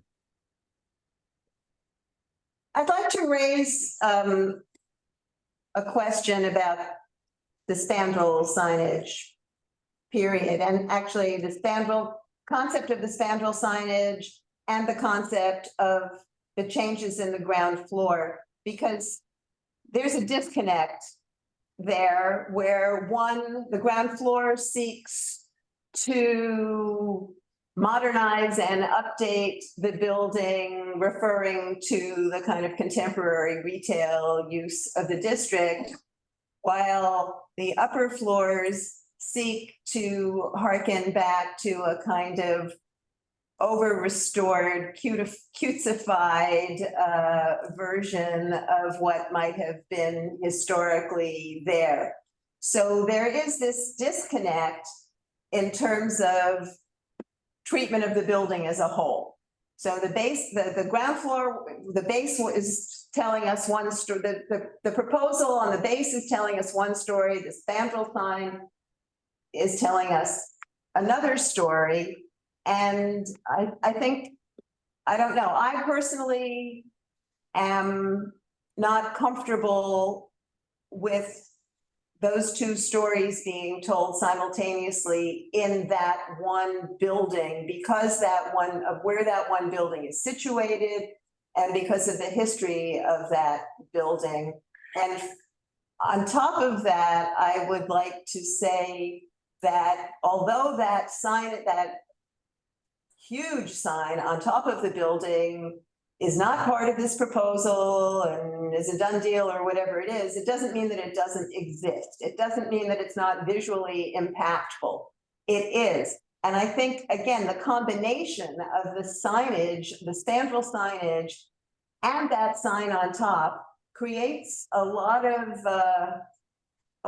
commercial noise in a building that has a certain kind of quiet dignity.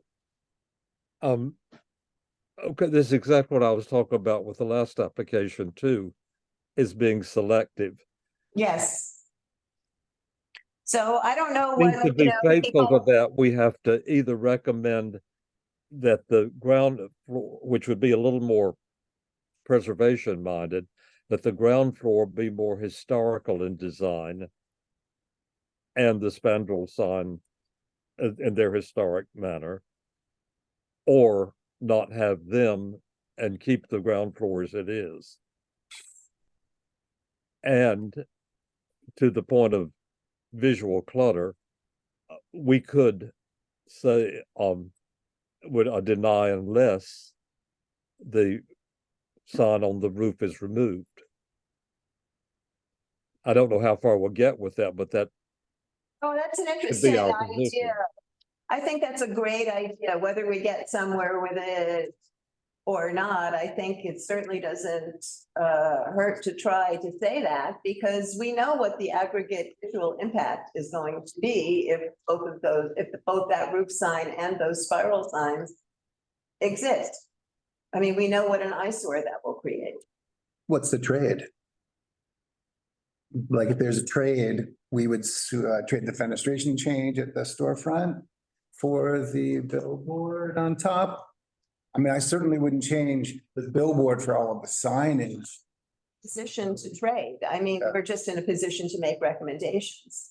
But I personally like your thought, Chenault, of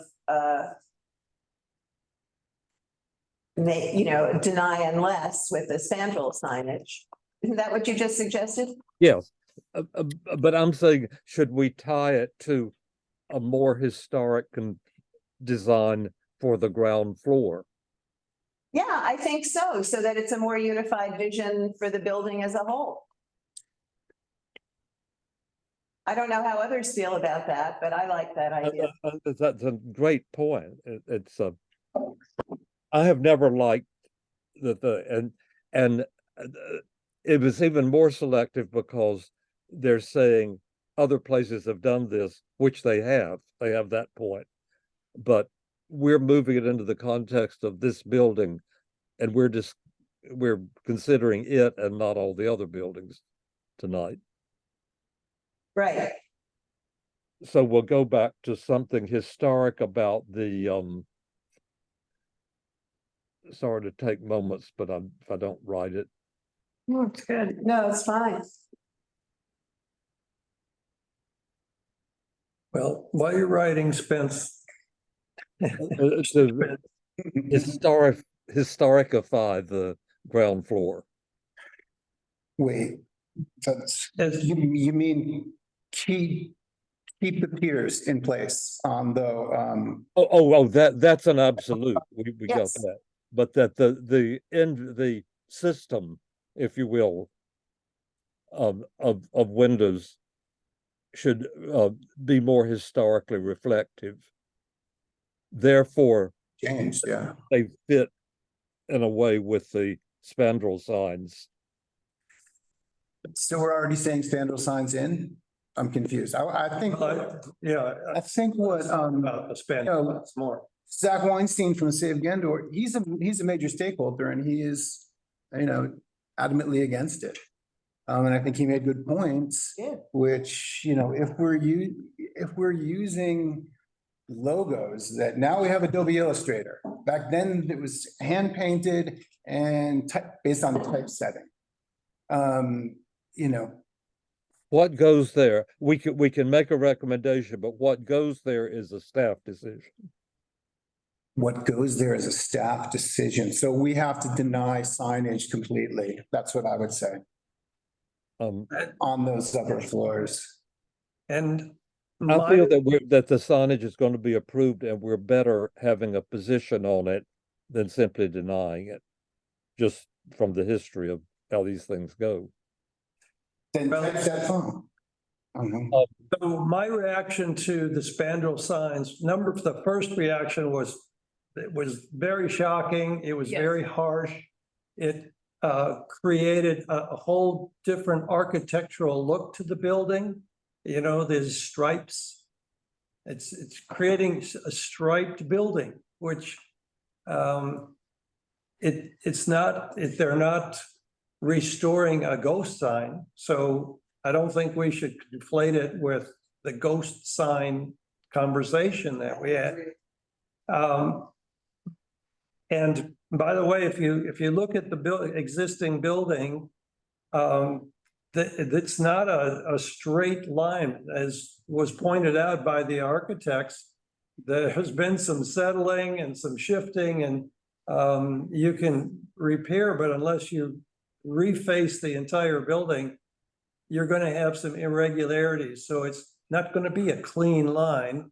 And even if there was, it was very harsh, very sharp.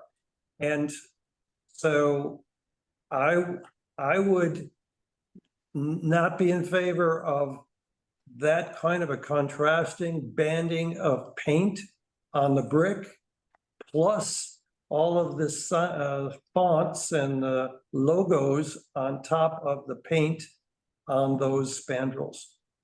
It's if we're going to allow any additional painted signs, I think it should just be the individual letters.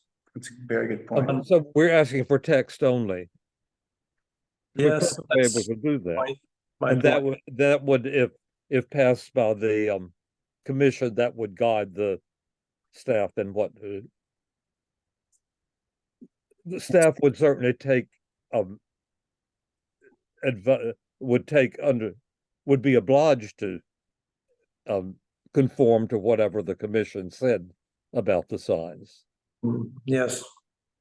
But I'm confused. I want to make sure that Chenault and Brian are both on the same page here. I'm a little confused because I believe that what Brian is suggesting is that we entirely reject the concept of these horizontal spandrel signs.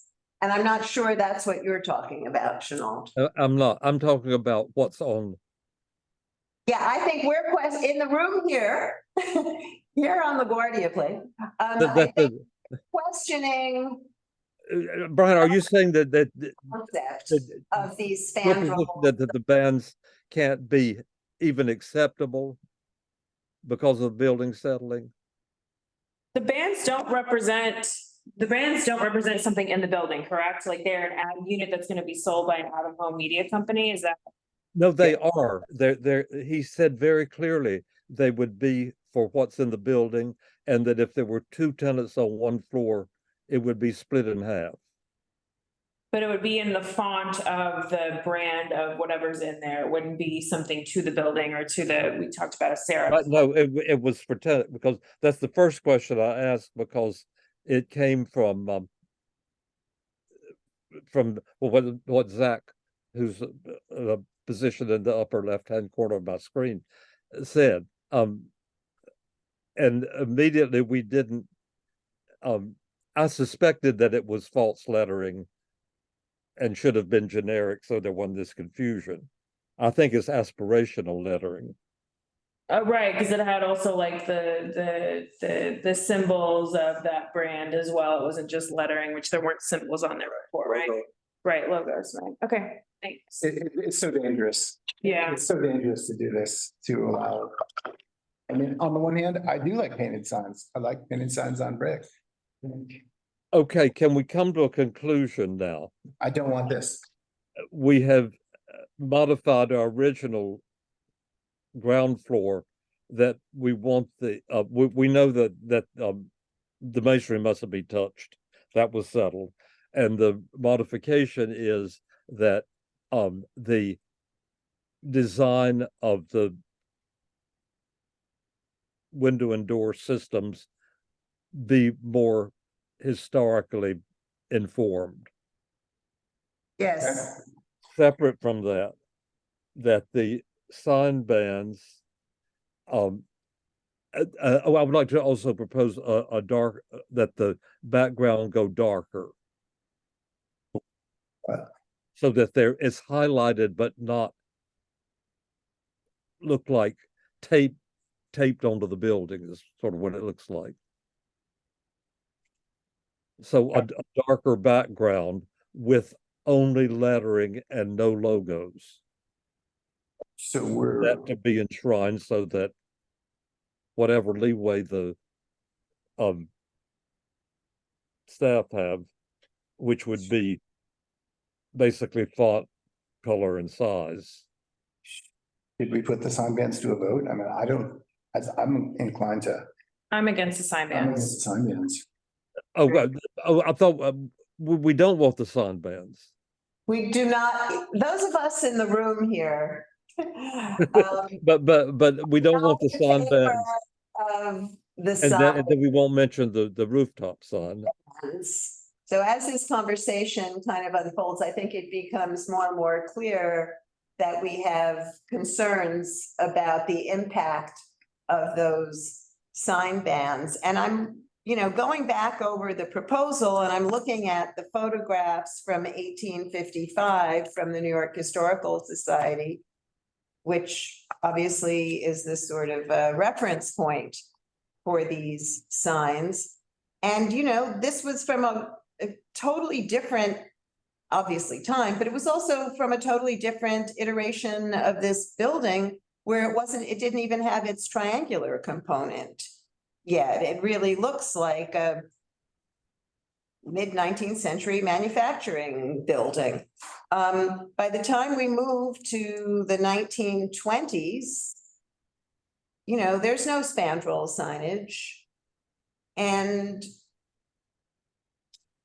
we've got the triangular configuration. It looks like a completely different building in 1927 than it did in 1855. And the building that's in front of us today looks a lot more like that 1927 building and a lot less like that 1859 building. So I guess I would question even the strength of the 1855 configuration as a reference point for those spandrel signs. Right. Also, given the context that was ubiquitous, that type of signage at that moment. But yeah. I've written this to be modified. This sign band, though original to the original part of the building, the effect is considerably different with the addition of the northern, I shouldn't say a pointed addition.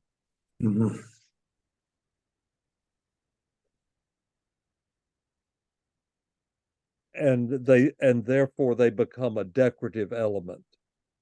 Oh, that's good. Yes.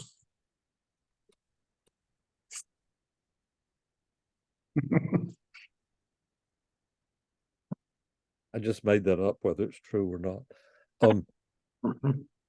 Then back to our favorite storefront. Do we still want them to be more historic? Yeah. Yeah, the answer is yes. The west, Yes. yeah. Yes. Is there anything else on this we haven't touched? I've gone through all my lists, so.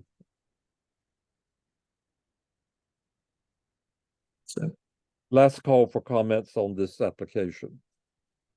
Well done. Okay. 13th Street. I think I'm transparent in my other people talk about it. My suspicion is that there are other signage that exists underneath all of the metal.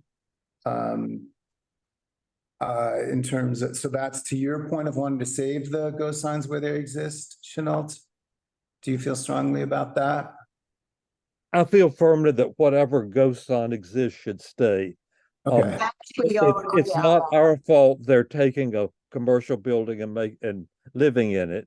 And indeed, there are examples, the most obvious being the Gansfort Stable building between 5th and 6th Avenue that preserved its sign. Not residential, but the building at the triangle at God's Love We Deliver building kept the northern dispensary signs, though it's for a different purpose now. And there are the odd other signs on buildings that aren't in the original usage.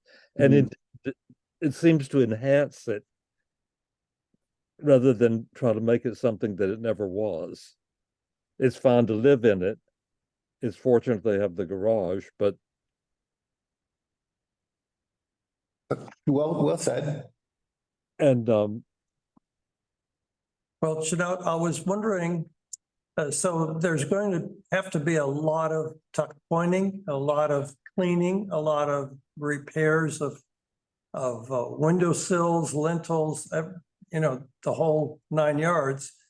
So in wanting to keep the ghost signs, how much limitation are we putting on them as far as what they can touch? What's going to be left?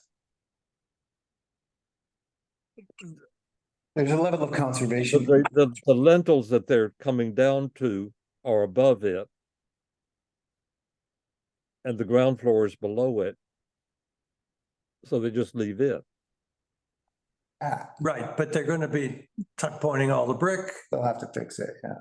And then, so I'm just.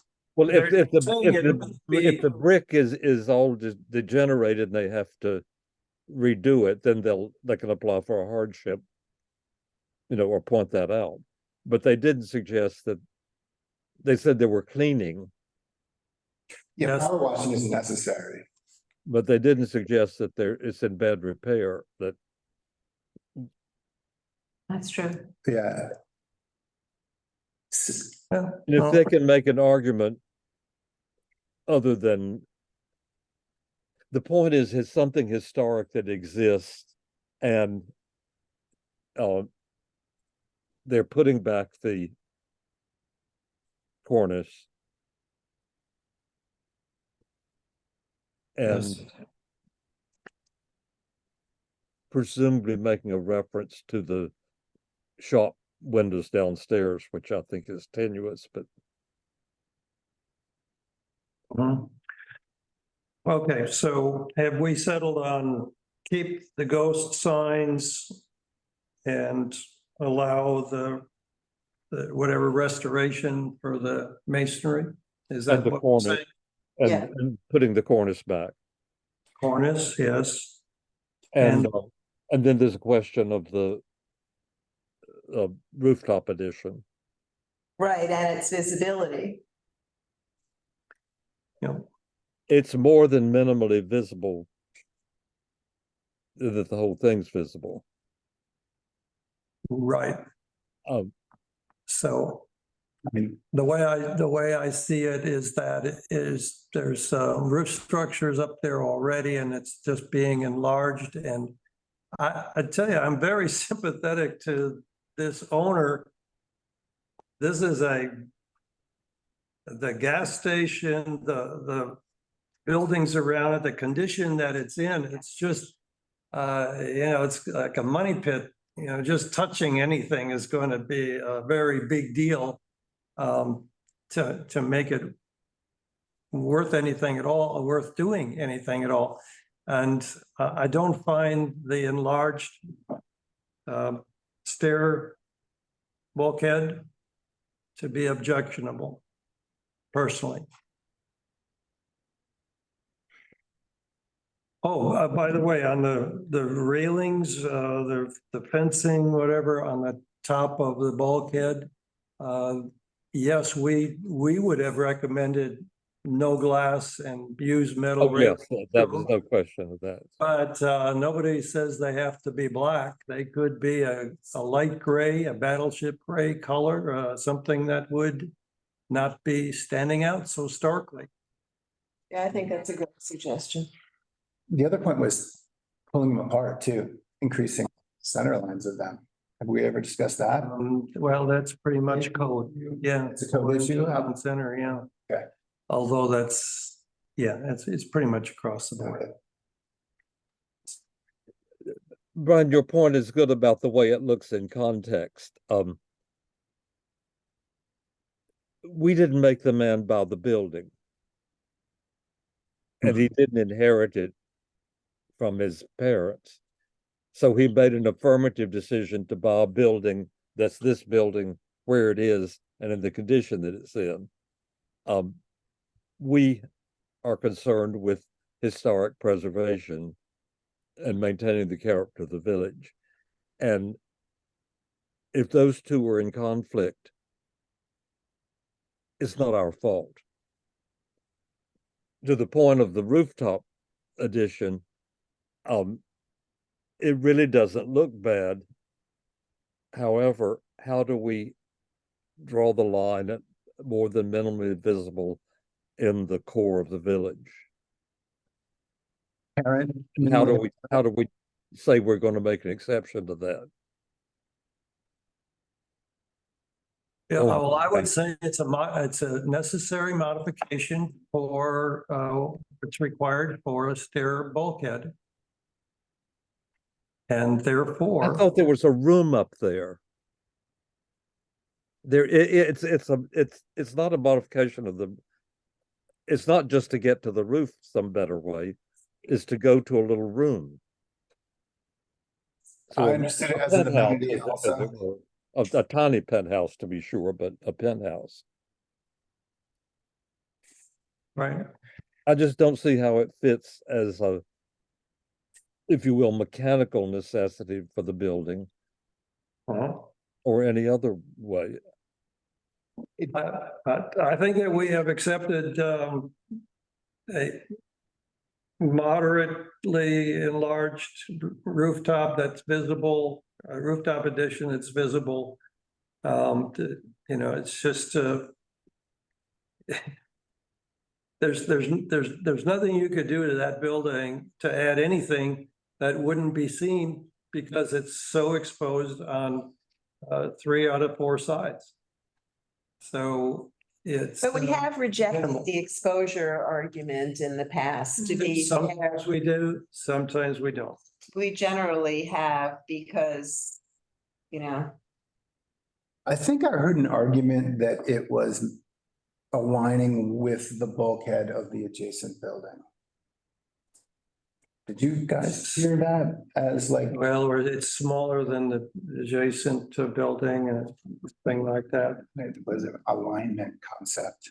Alignment. Yeah, it did. I think so. I think there is something like that next on the next building. I have new business, but we're not done. We seem to be getting circular.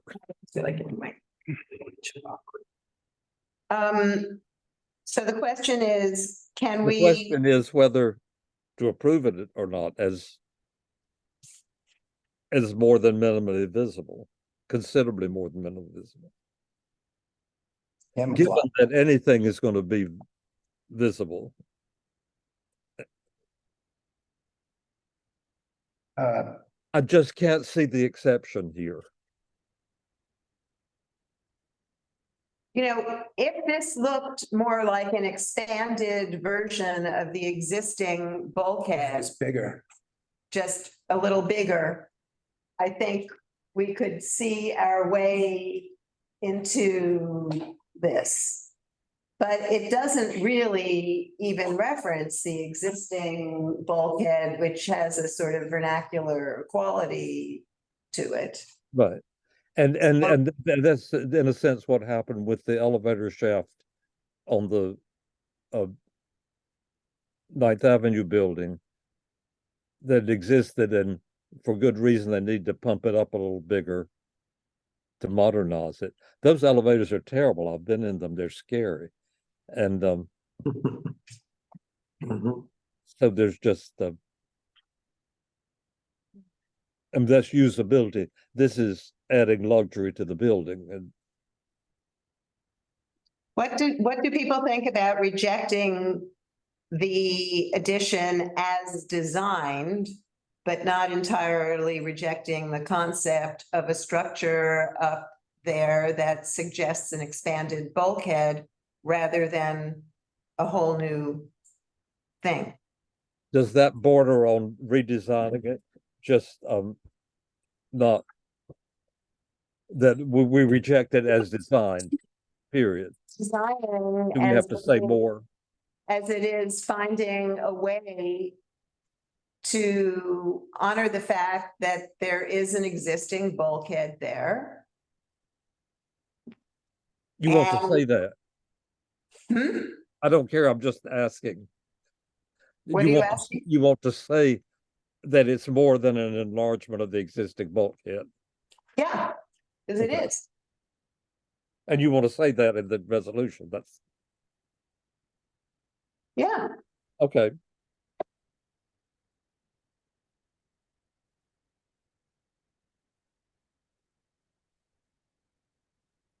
I don't know, Brian, what do you think?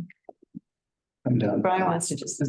Get it for us. Yeah, it's, I personally wouldn't make an issue out of it, but I can go along with saying something about the size of the enlargement of that bulkhead for its new use. That's what you're saying. Yes, He said it was more visible. well, because it's bigger. Yeah. Yeah. They've already. This was not acceptable, reduced the size of it. that it's more than minimally visible. Yeah, that due to the fact that it's more than minimally visible, we And it's not, but are it's going not to vernacular, redesign the structure that is less visible and more suggestive of the bulkhead that it's replacing.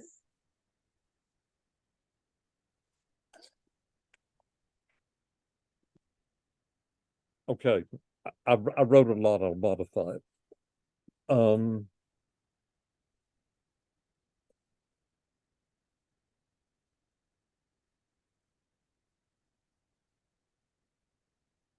So our only comments are going to be that and the ghost sign. Otherwise, the ground floor is okay and cleaning the building's okay. Yeah, it's But an the odd. It's certainly an odd building and And it's quite good that they're making the windows original. yeah. Okay, are we all done? There's some new business. Valerie has some new business. Okay, that's it, and did the thing. Okay, Valerie, speak. Hi, I just wanted to quickly I have a few quick slides to go through, if my screen will share. Oh, gosh. I just wanted to quickly just run through, the outdoor dining stuff. It's the legislation. Valerie, can you be a little better to the mic? Sure.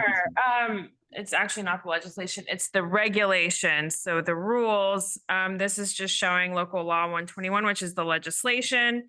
I'm not going to stand to.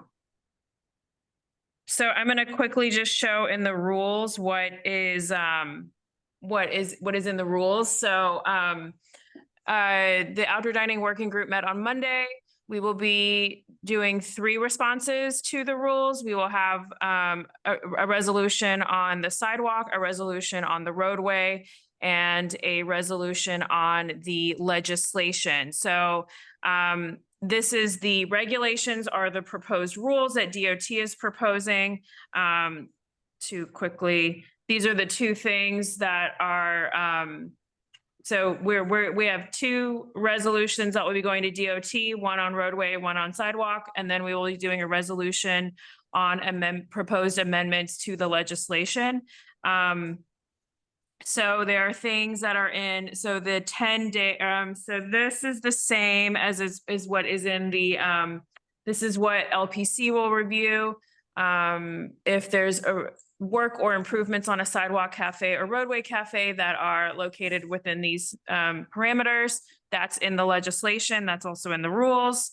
I don't think I have a proposed, I might have a now proposed change there. This is the review period length and the determination. So they have no later than 10 business days.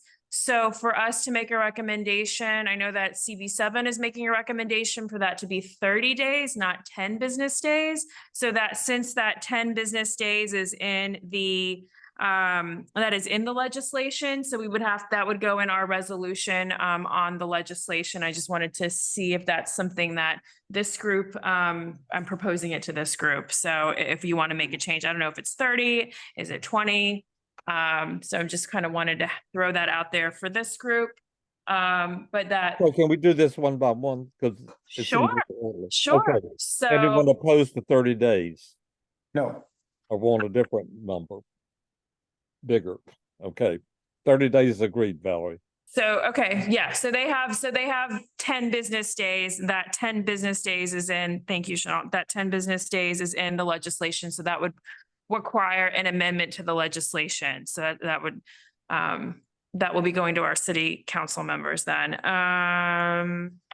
The other things, I'm just showing here in green. So the green, so anything underlined is all new in black. I bolded things because I thought it'd be easier to read. So the things in black underline are in the rules. The things in green are things that I've seen other boards put in that I wanted to bring before this board or before this group. So the 30 business, so changing from 10 to 30, we've agreed on that.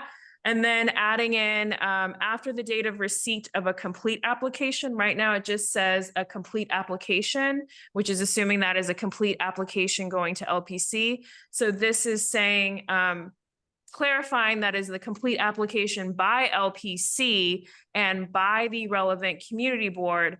So it'd be adding in that green text. And then at the end. I want to ask something about that. It just occurred to me. Is there anything in the bylaws that prevents our calling a special meeting? I say this because 30 days could be dodgy for getting something in to our regular series of meetings. But if we could call a special meeting for this limited purpose, if we needed to. I believe we can call a special meeting for any reason. We can't. I believe so. We can. We can, yes. I would go to bat for that. Okay. Then that would be just. And this 30 days is outside of the 30 days of DOT giving notice and 40 days notice. I think most boards, I think CB1, CB3, and CB7 have put in for 60 days, and that's for the overall review, which doesn't go to this committee necessarily. So anyways, so that's in contention. So then adding into this one here about the review, because it's saying that unless LPC determines that such a sidewalk cafe or roadway cafe may have an effect on the exterior architectural features of a landmark or a building or buildings within a historic district, and a public hearing is required, period. That's already in there. This is something that another board has put up that I thought I would offer here. It says during such interval, the community board may request that LPC conduct a hearing on any such application. So I don't know if that's something we want to include as well. I'm just offering it here for debate and just because I think this is coming from CB7, so. That sounds fine. I would add, okay, so let me just read to try to understand. Unless LPC determines that such sidewalk cafe or roadway cafe may have an effect on the exterior architectural features of a landmark or basically a building or buildings within historic district. It's not taking into effect the setting feeling of the historic district. Now, I'm not sure how best to say that, but maybe Chenault can come up with some language. On the context? Setting, I mean, it's the context. Setting, it's not just a collection of buildings, right? Can we agree on the definition of a district being a set of buildings and not? But is that language covering it? A building or buildings within? No, have an effect. I spaced those out so it's easier for reading. So those are not bulleted within, but the C and the 2 are in the rules. And I'm gonna look because I don't think that they define. There's a set of definitions at the beginning of this. And not in my deck, but in the proposed rules, and I don't think they do not in rules, so they define certain terms such as what LPC is, they do what ground floor is, what ground floor restaurant is, but they actually do not define what a historic district is. And so maybe that's language we propose in there, I don't know. So just kind of throwing it out there. Let me just go through this. I'm looking at the administrative code for definition of districts. I guess so. Just any area which can contains improvements which have a special character or special historical. But I think just in kind of having this conversation, I think that we should propose that historic district is defined in that glossary that I proposed at the beginning. So I'll put something together on that. Yes. And then, so while you're, because and then the third one is about elements that LPC approves. So it would be adding in, so it says like heaters, lighting, electrical connections, and awnings. And then I'm proposing to add in approve or disapprove any elements there. So that's a quick one. And I can send this, I can send this deck out clearly along with a copy of the proposed rules and the legislation. That would be great. Thank you. We also have it on, yeah, we also have it on I'll also send a link to the CB2 outdoor dining page. Has been super updated and has a lot of really good information on it. This is just comparing, this is just for comparison, but I don't think we know that. And then the other place where I'm not proposing anything here, I'm just pointing out how the Landmarks Preservation Commission in the legislation, it has it listed as part of the interagency cooperation. So that's in the law. And then I don't think I had any other changes there. And then this is the other place in the rules where LPC is mentioned. The bolding is my own bolding. So in C and D under material requirements for awnings, coverings, and umbrellas, it says that any such awning or covering physically attached to a building shall be approved by DOB and LPC as applicable. And then no awning or covering shall extend over the perimeter of the sidewalk cafe unless approved by DOB, LPC. And I think that those two are similar to what was in there before. So just pointing that out to this group. And then I'm just going to present two other things that I saw another board put in. This was completely new. I'm just, this does not exist in there. I guess I could have put it all in green. I'm not necessarily proposing it, but I'm just showing it to you. If this is anything we want to consider or put in there. So it's saying that, that DOT should, in a cooperative consultation with community boards, DOB and LPC, develop multiple model design templates for roadway cafes, and talking about materials, configuration, color scheme, signage, etc. I don't know if that's something that we want to propose or not, but I'm offering it to this group as something that I've seen. Yeah. That was Dan Doctoroff's original concept right after de Blasio. Got it. It was his original. We could find that New York Times op-ed, but yes, models. This makes so much sense. So I'm offering that here. And again, we can all get back to me on this. I will send it out to read. And there's also a new presentation for the fall that shows the updated renderings of what these different coverings look like. And then this is the other one, vertical screening on roadway.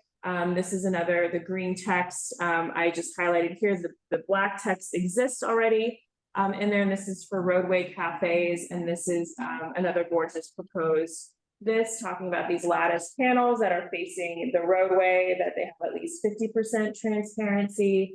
And so it's kind of taking the shall not be opaque and giving it more of a number there, which again is all up to you know, someone's eye. So anyways, I'll send this around, but I just wanted to quickly just present it to the group. I'm not necessarily endorsing these two. I just wanted to show you what other kind of dialogue I've seen. Great, thank you so much, Valerie. I'm glad that Brendan, Told me to well, yes, because Stella had pointed out some LPC stuff, but that's what I was quickly kind of doing. So I apologize if I seemed I wasn't paying attention as much at times. It's because I was trying to quickly put these slides together so I could show it quickly. But that's it. Thank you. Thank you. Thank you very much. Great. That's great. Can you send this round? I will, of course, yes. Um, And we just, don't disagree with any of that, right? I don't think so. And we can always work, I can work, call people up on the phone and just get, and whatnot, but the resolution will be presented at full board on the 16th, just to kind of close the loop on the timing of this. So those will be presented at full board on the Thursday, the 16th, and then the DOT rules hearing is Monday, November 20th. Week of Thanksgiving, do with that information what you will. And that's the timeline. Anything that's proposed as a change to the law, local law 121, or the legislation has no timing. That's more of working directly with the city council elected officials. And Thanks. how this works internally is something that we'll work out, what the committee does. Yes, and I know Chanel, you and Susan had You know, provided. I'm just not gonna have a proposal to hear for every single roadside No, thing, so. I don't think so. Okay, thanks. Thank you. Yeah, thanks for connecting with all the other CVs. The That's, big question is covering up a historic feature of the building. that's a good point. Yeah, seriously. Bad thing. Yeah, if you're covering up a historic feature of the building from any angle, that's a problem. Right? Thank you. Thanks for the work. Yeah, it's impressive. Okay. Sorry we were so long. Oh, I hadn't counted on a hiccup in the middle of the thing, but it seemed just not quite to be two meetings worth. No. And in fact, a couple of them weren't quite as prolonged as I thought they'd be. Yeah, I'm concerned that this technical glitch happened without. Look at the mic. None of us did anything different. Nobody suddenly put their mic on and their device. I mean, two of us weren't even on our personal device. We're on some totally different system and it's not comfortable from this end. I mean, the move is to do things like this, instead of using the owl camera, is having someone spotlight when people are talking. So at least for people on Zoom, you can see the room a little bit better than in the small square. Whatever, but whatever we had mechanically worked fine before. I mean, you should just request for landmarks meetings. And I never could see everybody. Yeah. I couldn't find the blocks for every person, so. Yeah. At any rate, we should adjourn and go to sleep and start over tomorrow. Happen as a result of anything that anybody did in here at that moment, just happened. So that was a little disturbing. Is somewhere the attendance? Mm-hmm. There are lots of people missing. Were they online? No, I don't think we had a quorum. I don't think we have a quorum even. But the record of the evening will tell who was here, right? Yeah, the four of you were here. Who was online beside me? Nobody. Okay, so we 4 and 5 were the only people. And only Zach and Eugene said they wouldn't be here. I wonder if people had link problems like I did. No, Anita texted me right before the meeting that she was not able to make. Okay. I didn't know. Excuse. Ryder and Bo and Albert and Andy. But the thing is if the link wasn't automatically sent out, so. I think Bo sent one ages ago. I'll look back. And Susan can. That's right. Anyway, we'll figure it out. And yeah, Susan said that Ryder is no longer on the committee, so he doesn't count then towards. Whoever was here is more important than why people weren't here. So we'll get that straight. 1, 2, 3. So I'm looking at everybody who counts.